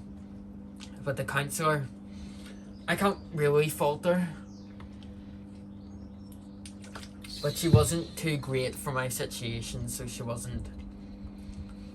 And she wasn't too great because I'm very open, so I am about my issues. I've always been like that. And that's why I'm coming out and I'm making this video today. If I've uploaded this, I've had some balls. But I really do hope I have. Really badly do hope I have. And yeah, so I opened up to that counsellor, that school counsellor, about it. You only had 6 sessions, a limit of 6, and then after that, if you need more, you could be referred to somewhere, and then you're stuck on a waiting list, and it's all doo-dally. You know, the waiting list for mental health is absurd because it's such a big issue, and no one's doing anything to address it better.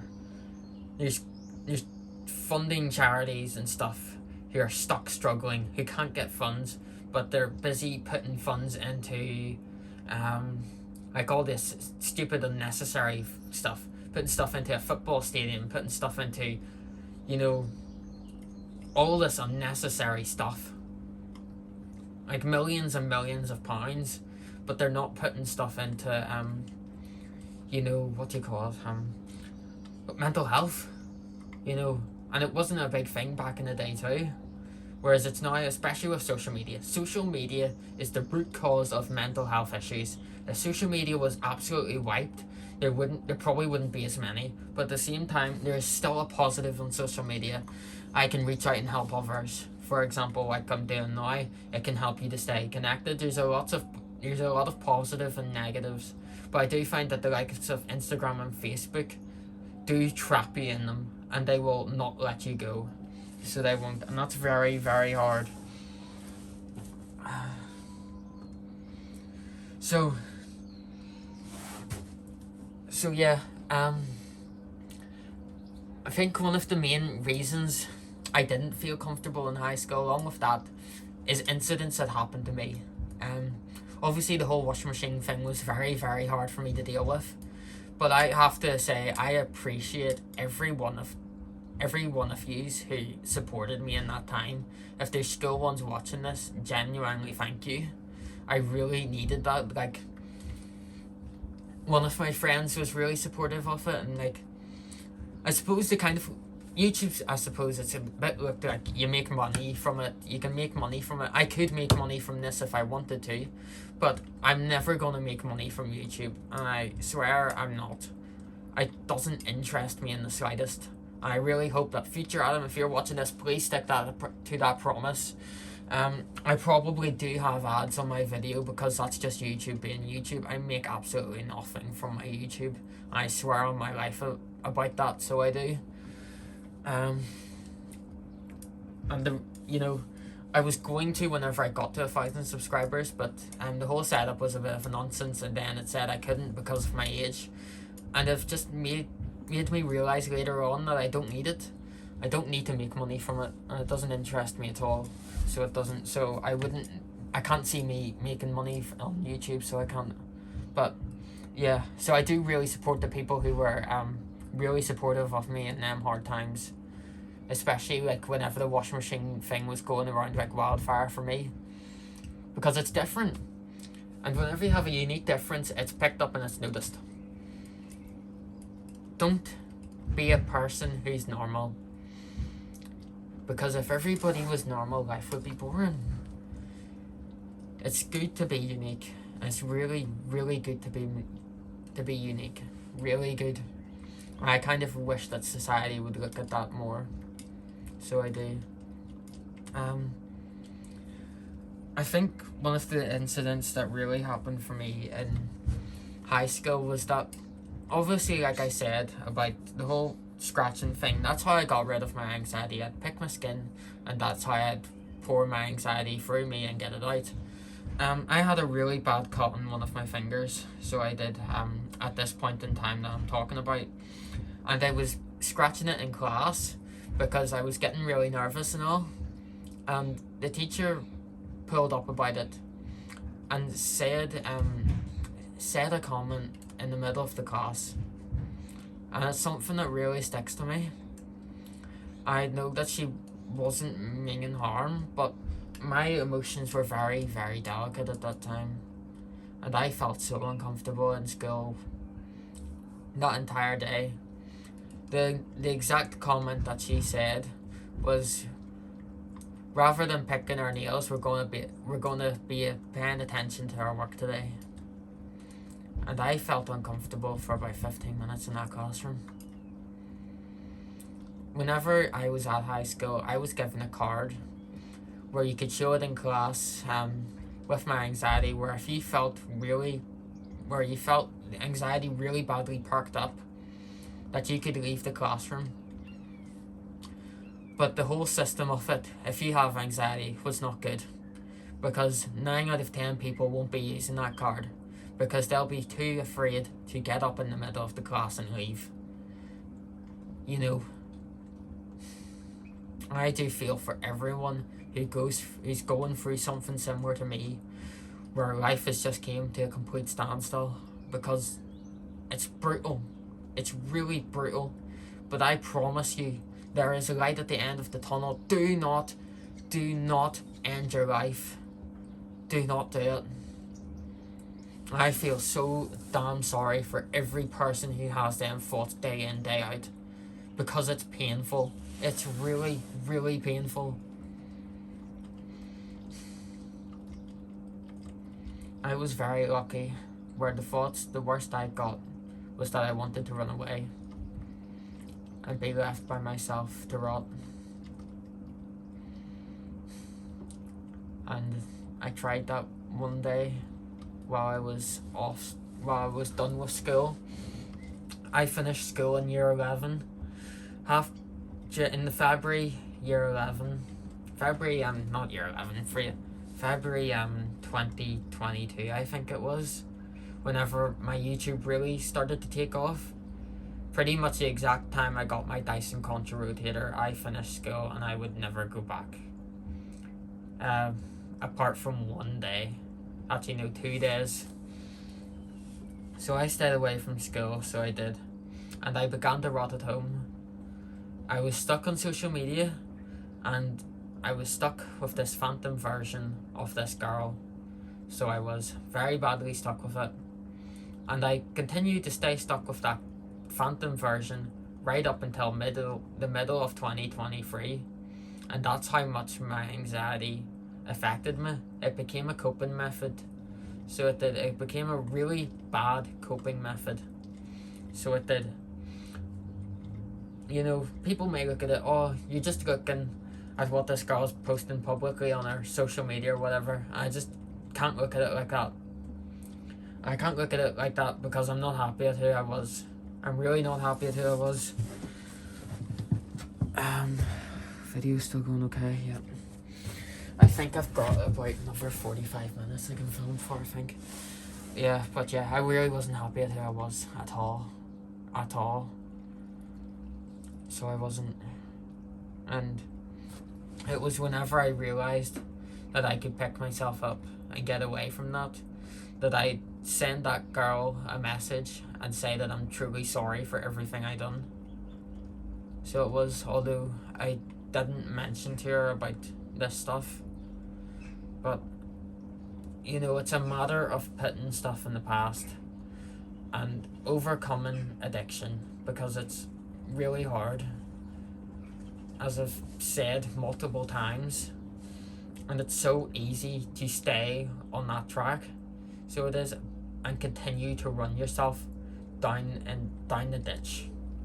So it is, but you need every single day, whether it be good or bad, you need to limit your fall downs to a point where you're constantly soaring up. It's very, very hard.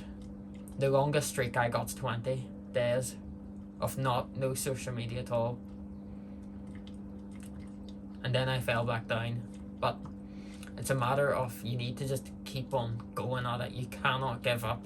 So you cannot keep yourself in the hole that you dug. And there's loads of help out there. I got help in May or June 2022. So I did. That time beforehand, like I said, I did try to run away. And with obviously the deaths and all, my mum felt emotion a lot, my dad felt emotion a lot, and I was filled with anger. I developed very severe anger issues. I destroyed half of the stuff in the kitchen whenever my mum wasn't too pleased at me. So I did, there was a photo that I done in like P2, and there was a day I found it off the wall. It was blue tacked, but it looked like it had been ripped off the wall to me. Just so it did at that time frame, and I ended up ripping all my mum's calendars. My mum's a hairdresser, so she is. So you can imagine rewriting wasn't so fun for her. And that's how I took out my emotions, all my grief. I took it out through anger.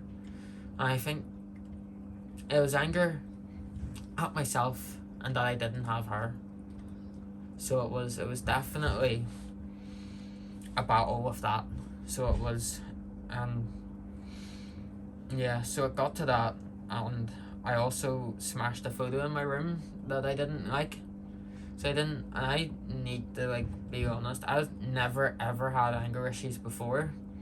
So I hadn't, especially not to that extent. That extent was really, really bad, and I didn't see light at the end of the tunnel at that time, like I said.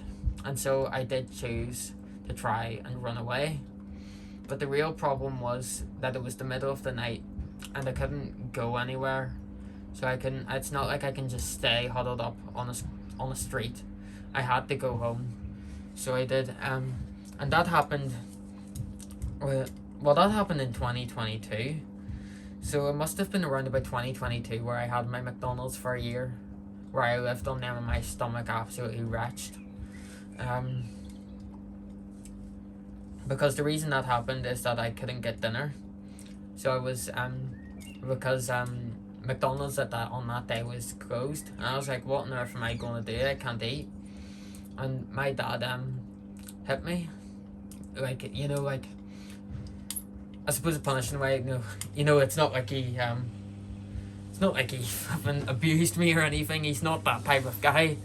It wasn't abuse. It was just, yeah. I think it must have been like, he was in the car park and like he must have like punched me on the head, not the head, not the head, like on the leg or something. He was disciplining me, so it was, and I can't fault my dad at all. I love him, really great person. Flipping keeps my mood up. So he does, and he flipping does my head in in a good way. But yeah, so we had a fight. I got a bit physical, so it did, and I hit his glass. No, or maybe that's me. No, I think I might have thrown the first hit. Something like that happened. I hit his glasses or something by accident, and his glasses are quite expensive, and he gets quite agitated if you hit his glasses. His glasses are like his most valuable possession. And he wasn't happy. I ended up getting out of that car and I walked home. Just walked from McDonald's to my house, and I must have been walking for about 20 minutes, half an hour. So I was, because I just couldn't go anywhere. I was in a real ditch. A really bad ditch where I didn't see any hope. And that's where I got help. I wanted help. I didn't know what was going on.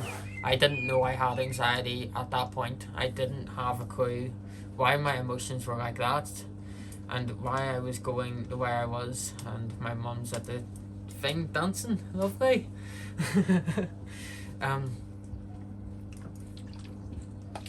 I didn't understand what was going through my head. And I got counselling.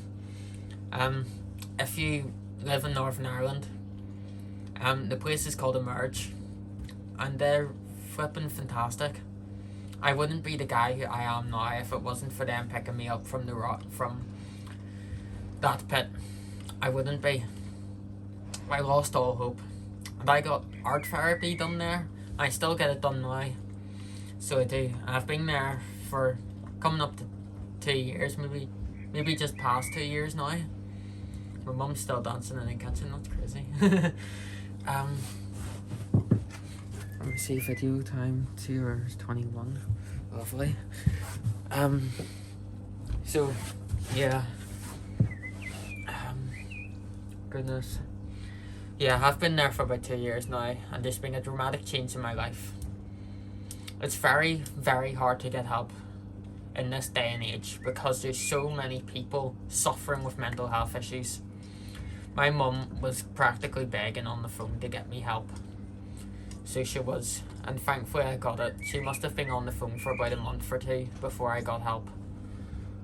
So she must have, and it's hard thinking about that now, that there's not more that can be done. That's like a public charity, I think. It's even worse for this thing that's called CAMS, I think it's called, or something like that. And you're stuck on this waiting record for like 2 years. It's ridiculous. I think that's run by the NHS or something like that. It's really bad. So it is. It's gotten really bad. I think that's why I want to help people. I want to help people because I made bad mistakes, and they negatively affected me really badly. And I just want as many people as possible to realise that there's hope. You will get through it. So over that time I was there, my eating started to improve, my mood started to improve, but I was still clinging on to this phantom version of that girl. So I was really badly clinging on to it. You know, like, she had a boyfriend and all at the time too. I think that made it worse for me, so it did. Like, how I was feeling. You know, it's her life. Absolutely. Crack on. You know, live the best life that you can. You know, absolutely live the best life that you can. Lovely. Give me about 30 minutes an hour. I don't know, yeah, I'm still filming. I know. I'll sort something.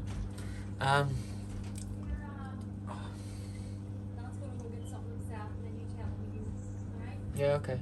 Okay. So yeah.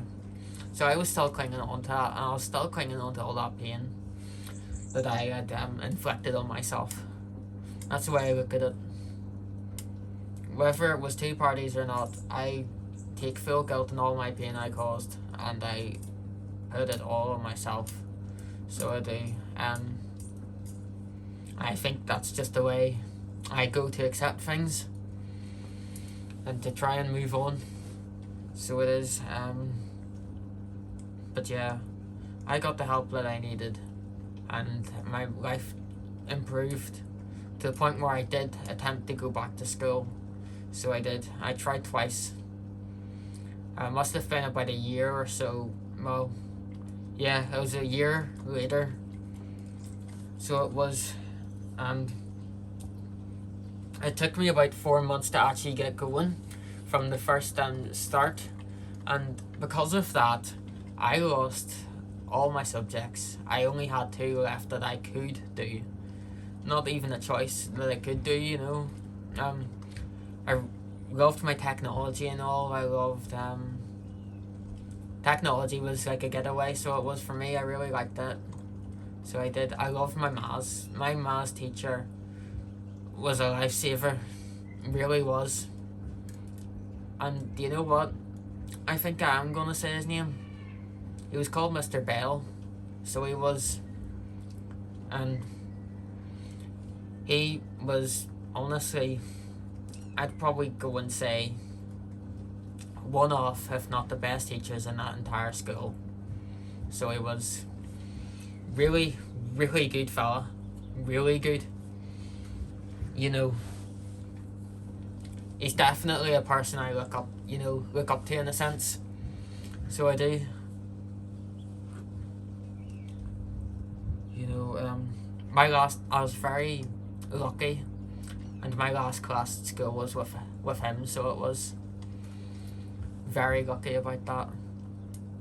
And he was very nice, very understanding. So he was, and he even told me about some of the stuff that he had to deal with too, you know, in his own personal life.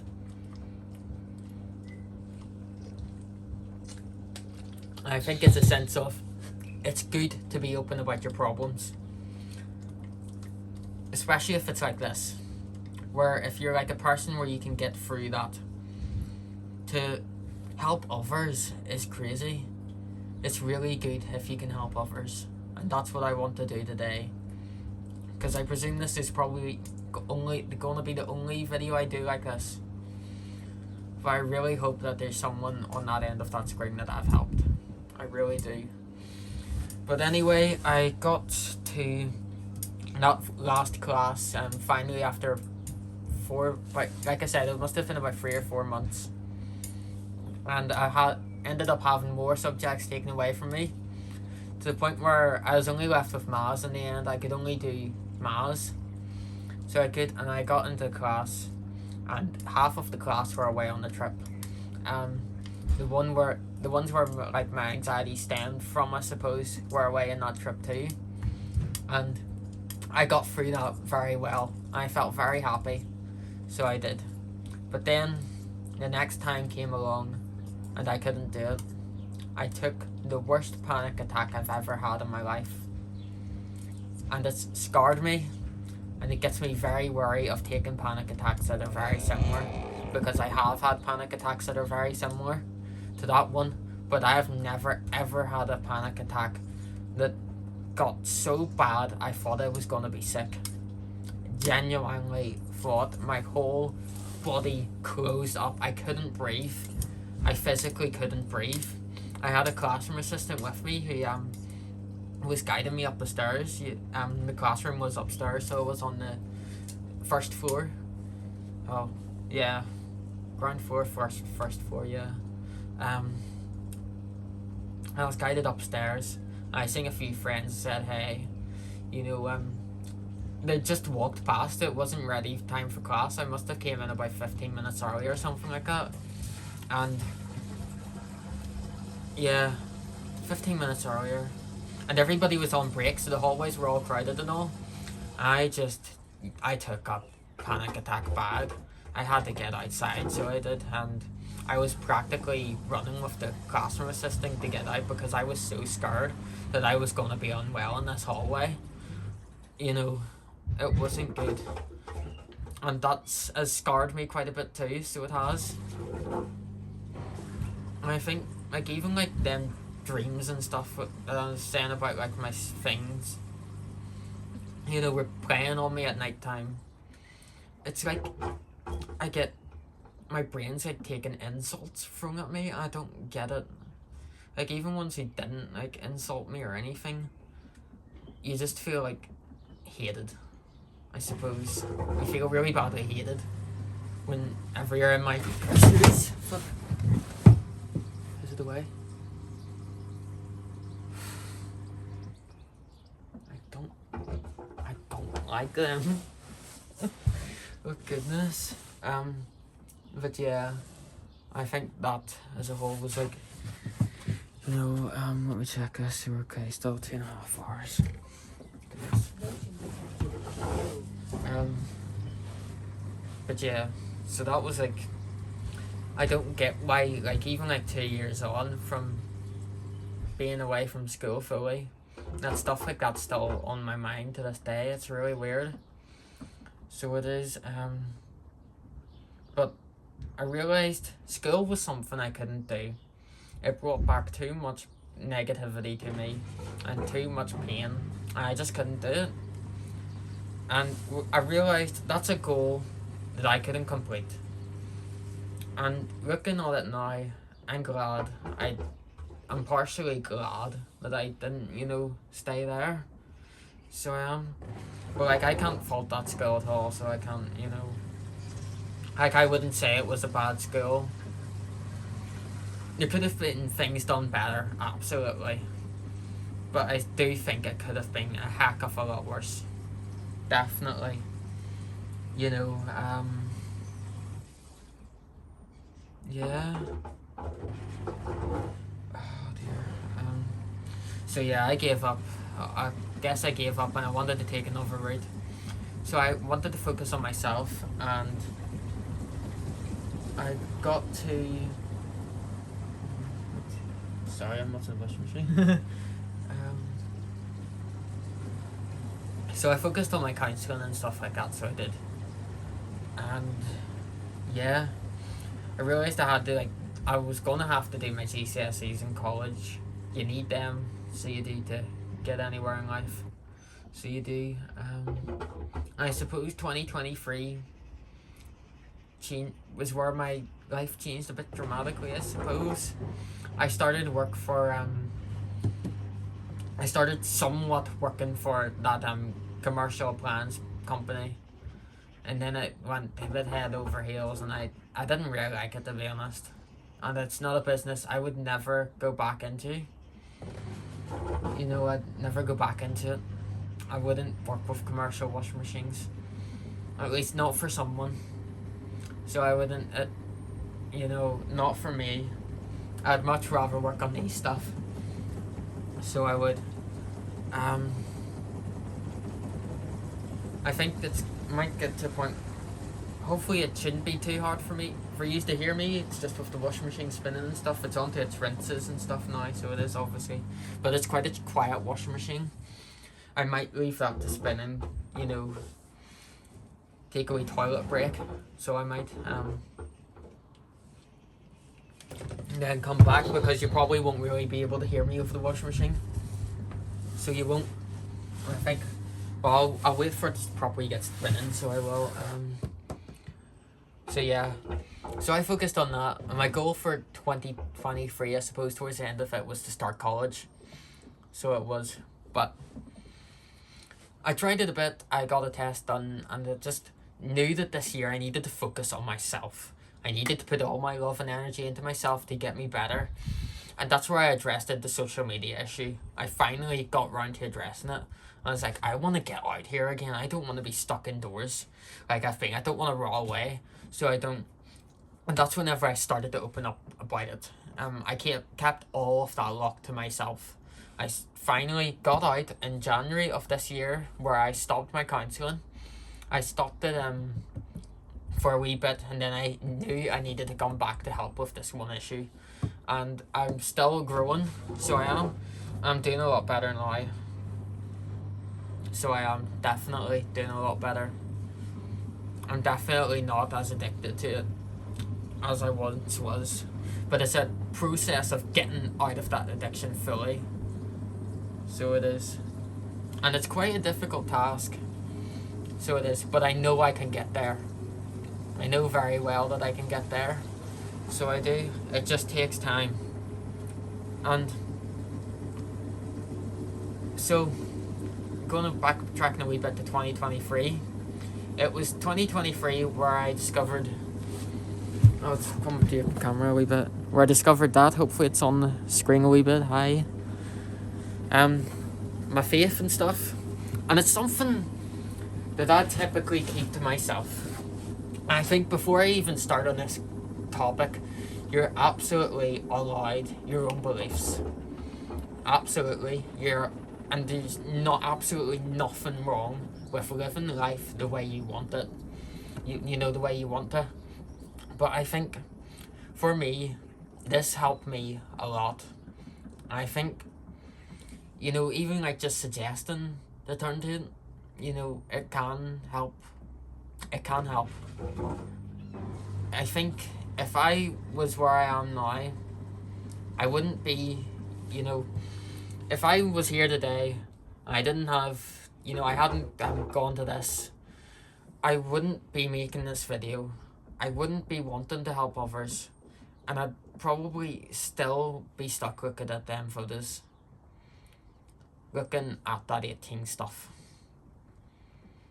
You know, I think that's been a real game changer for me. I think, you know, it's okay to identify as whoever you are. You know, I genuinely, I know I'm talking about this, I don't have a problem with, I think, whenever someone comes out and talks about this, and it's like, oh, you don't like the X, Y, Z, you believe this, you believe that. I think it's, you know, like it's, I'm just focusing on myself and pouring my love into myself. I think it's hard to talk about it because it's such a touchy subject. So it is, you know, it is a really touchy subject. So it is. But I think it definitely gives me a lot of hope. So it does. And it definitely helps me with my day-to-day life. Like, even like reading my Bible and stuff, it does make a difference to my mood. Like, I was off social media a bit, so I got, I think, like 10 days off or something like that. And I realised that, you know, my life got better in that period. It's definitely dramatically changed now. It doesn't, I'm not, I'd still say the addiction's there, but it's not as bad. It's nowhere near as bad. So it's not. I think I'm mainly just I'm trying to relive my primary school memories. And it's quite hard in that sense, so it is. That's just the way I look at it. You could be across the screen and you could be like, gosh, you know, he's looking at this as an addiction, and it's not. You know, like this particular topic back here now, like back before with that girl, definitely addiction, you know. But I think like now, like, you know, but I just look at it as addiction. Social media is addicting, so it is, and it takes control of your life quite dramatically. So it does. That washing machine's spinning now. It's going to ramp up quite fast, and for that reason, I've drank a lot and I need to relieve. So enjoy AEG for me just for a little bit.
perfect timing.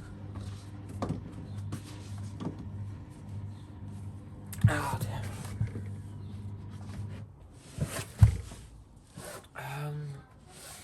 Just want to check my camera's okay. What? Yeah. I know. Bye. So where were we? I think I was talking about, getting help and all, wasn't it? Yeah. You have to keep on going. You definitely have to keep on going.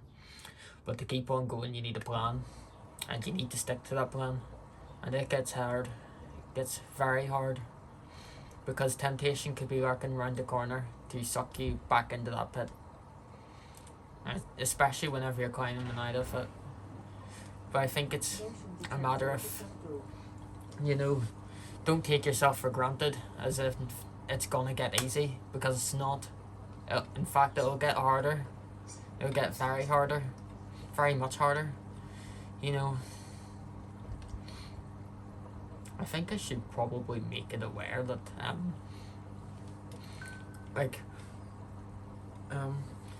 if any school ones are watching this, and with whole snooping on social media and stuff like that, it's not like I'm looking at a half-naked girl, I'm not that bad.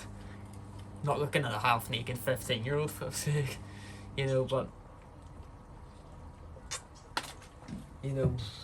it's still addiction, and it still needs work. I really, really hope that I can help someone in my shoes. I really do. Because you'll overcome this. And the pain comes to bring joy in your life. So yeah. So work, I think I was touching on work mainly. And yeah, that didn't go too well. I didn't really do much for them, to be honest. I got a washing machine out of it, and that's the main thing for me. I got that working, which was nice. But yeah, I took that time and I realised that I'm definitely not the type of person who'll say, don't care about school, focus on yourself and do this, that and the other.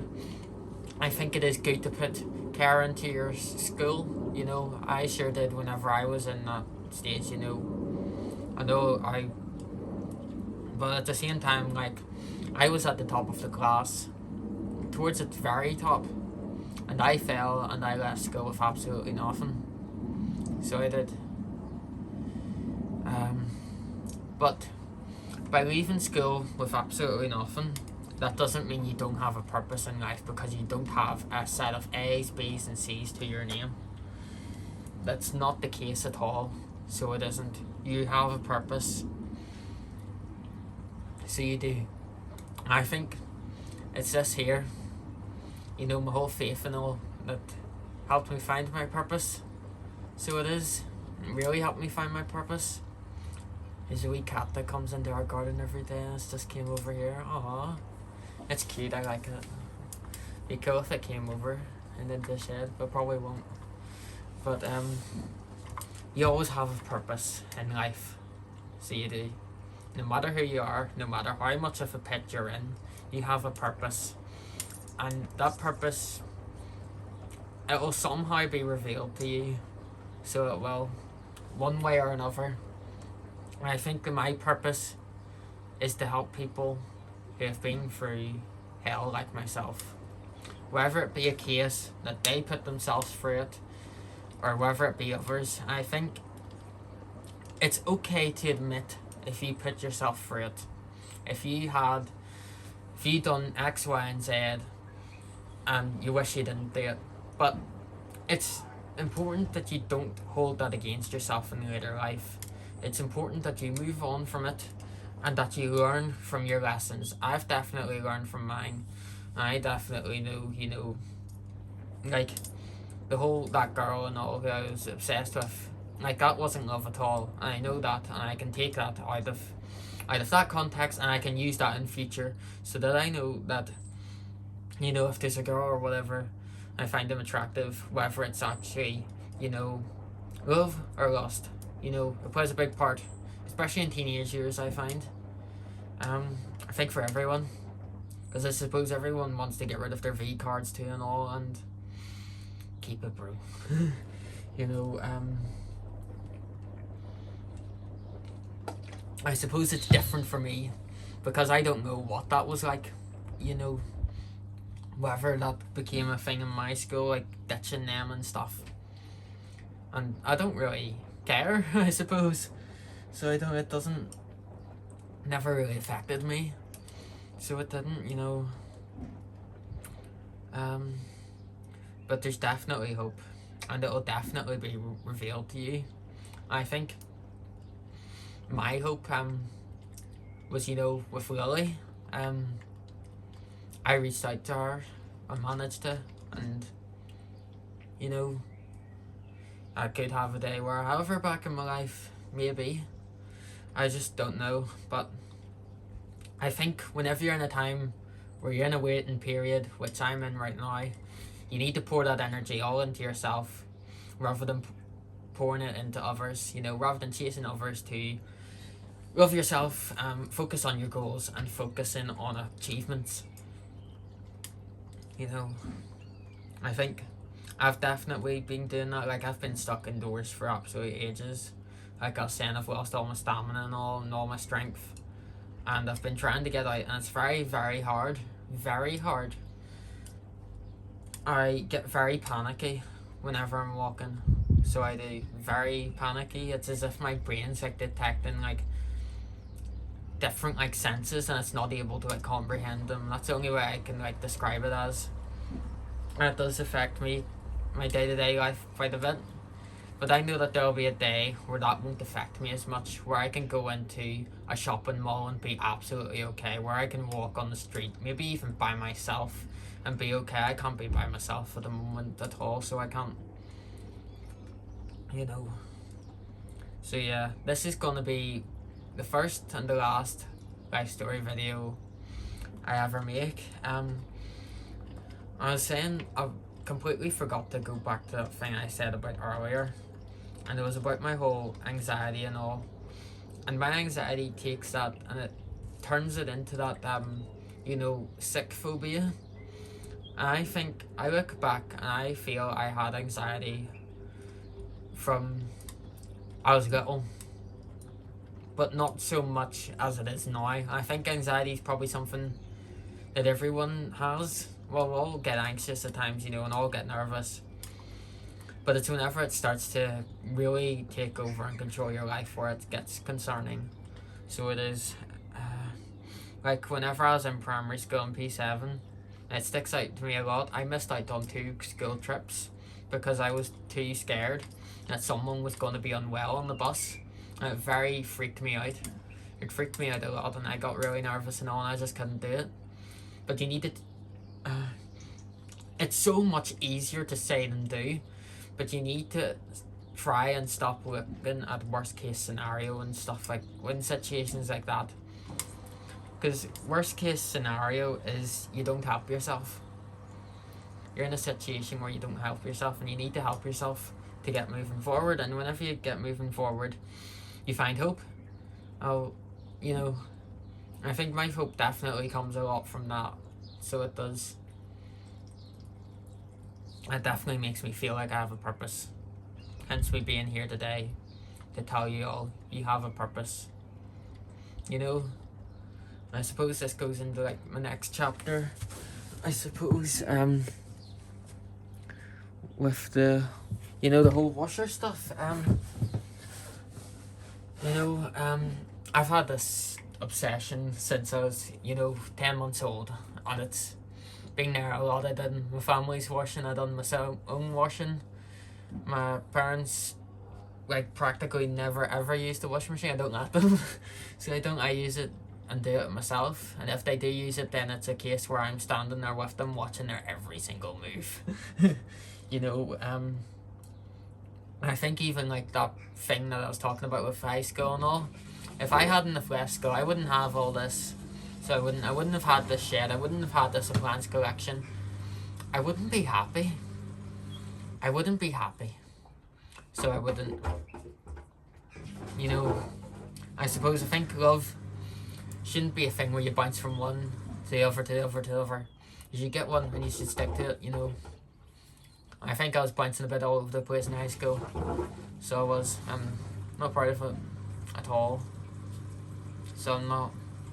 I'll tell you what, I'm thinking to myself here, and I'll swear I'll have had some balls to upload this, but it's a matter of not worrying about sacrificing your future from a video, but more so to help others. There could be 30 comments complaining about the person who I'm trying to get away from, so it could really negatively affect me. Like, I've came off Instagram and all. I know, like, the washing machine community, it's a bit drama at times. I suppose that's life's drama, so it is. I just want to, like, try and stay away from it, but at the same time I really want to help others, so I do. But it's not the case where I'm, like, growing out of a washing machine thing or anything, but I'm definitely noticing with myself that I'm not really associating with it, like, online as much. But I more so enjoy it in person, so I do, rather than online, which is quite interesting. Like, I don't really find myself watching washing machines on YouTube really anymore, which is quite weird, I suppose. If I was to watch stuff, I'd watch my own stuff. And then I've had, like, a bunch of motivation videos, and I think it's that have pushed me towards this. I think I've been quite open today, very open in fact, and I really don't want drama with anyone. I just want to be a sign that there's hope in life, and that any rough patch, you'll absolutely be able to get through it. So you will get through it, and you need to tell yourself that every day. But like I was saying, you need to create a plan, and I think I definitely see my final stretch in this social media, and feel so happy about that. And I think it's just a process where I'm, like, you know, gathering up, like, a memory box and all, and I want to put, like, memory stuff, like, from my childhood and stuff into it, and then I'm going to send it off to my aunt so I can't look at it. So I think that'll help me a lot, because I suppose the main thing with it is that you feel like whenever you leave stuff, like, if it's involving your memories, which some of it is, for me, obviously none of her stuff or anything like that, but if it's, like, my high school memory, you know, like, high school memories or primary school memories, it's like the fear of losing them, I suppose, holds you back a lot if you're in this situation. I can imagine that quite a lot could be in this situation with how easily accessible stuff is. I think a social media addiction is so much different to even like drugs and smoking and stuff, but it's a matter of getting stuff in your life to take that stuff away. Like I do find that my Christianity and stuff like that, like, focusing on that helps me stay away from the other stuff, so it does. I definitely feel that power in me, that strength, because I've noticed, like, recently, like, if I was to, like, fall down, it causes, like, such a wave of negativity over you, so it does. It's, you know, not fun, so it's not, but yeah, it's just a matter of getting over that really tough hurdle, so it is. Yeah. But yeah, I've definitely been shown that this is all for a reason. If I hadn't have put myself through what I put myself through, I wouldn't be in contact with Lily, I wouldn't be a Christian, I wouldn't be who I am today, so I wouldn't be trying to help others. I definitely would not be trying to help others because I'd be too scared to help others, because if I was like that, I'd be barely able to help myself. So I would, but you know, I think whenever you change your mindset, you definitely see life differently. So you see it more peaceful. So you do, and I think that makes it all hopeful. Not being filled with hate, with anger. You know, you definitely get tough days like with my grandparents and all. So you do, but it's just a matter of getting up and keep on going. The old days, like my primary school days, were good, but there's things that are gonna come soon that I know will be even better. So, in conclusion, don't give up. Just don't give up. If you feel really bad on yourself, do everything you can to help yourself. Do everything in your power. It's a long journey if you're suffering with anxiety or depression or anything like that. But trust me, you'll get over it, whoever you are. Thank you all so much for watching, everyone.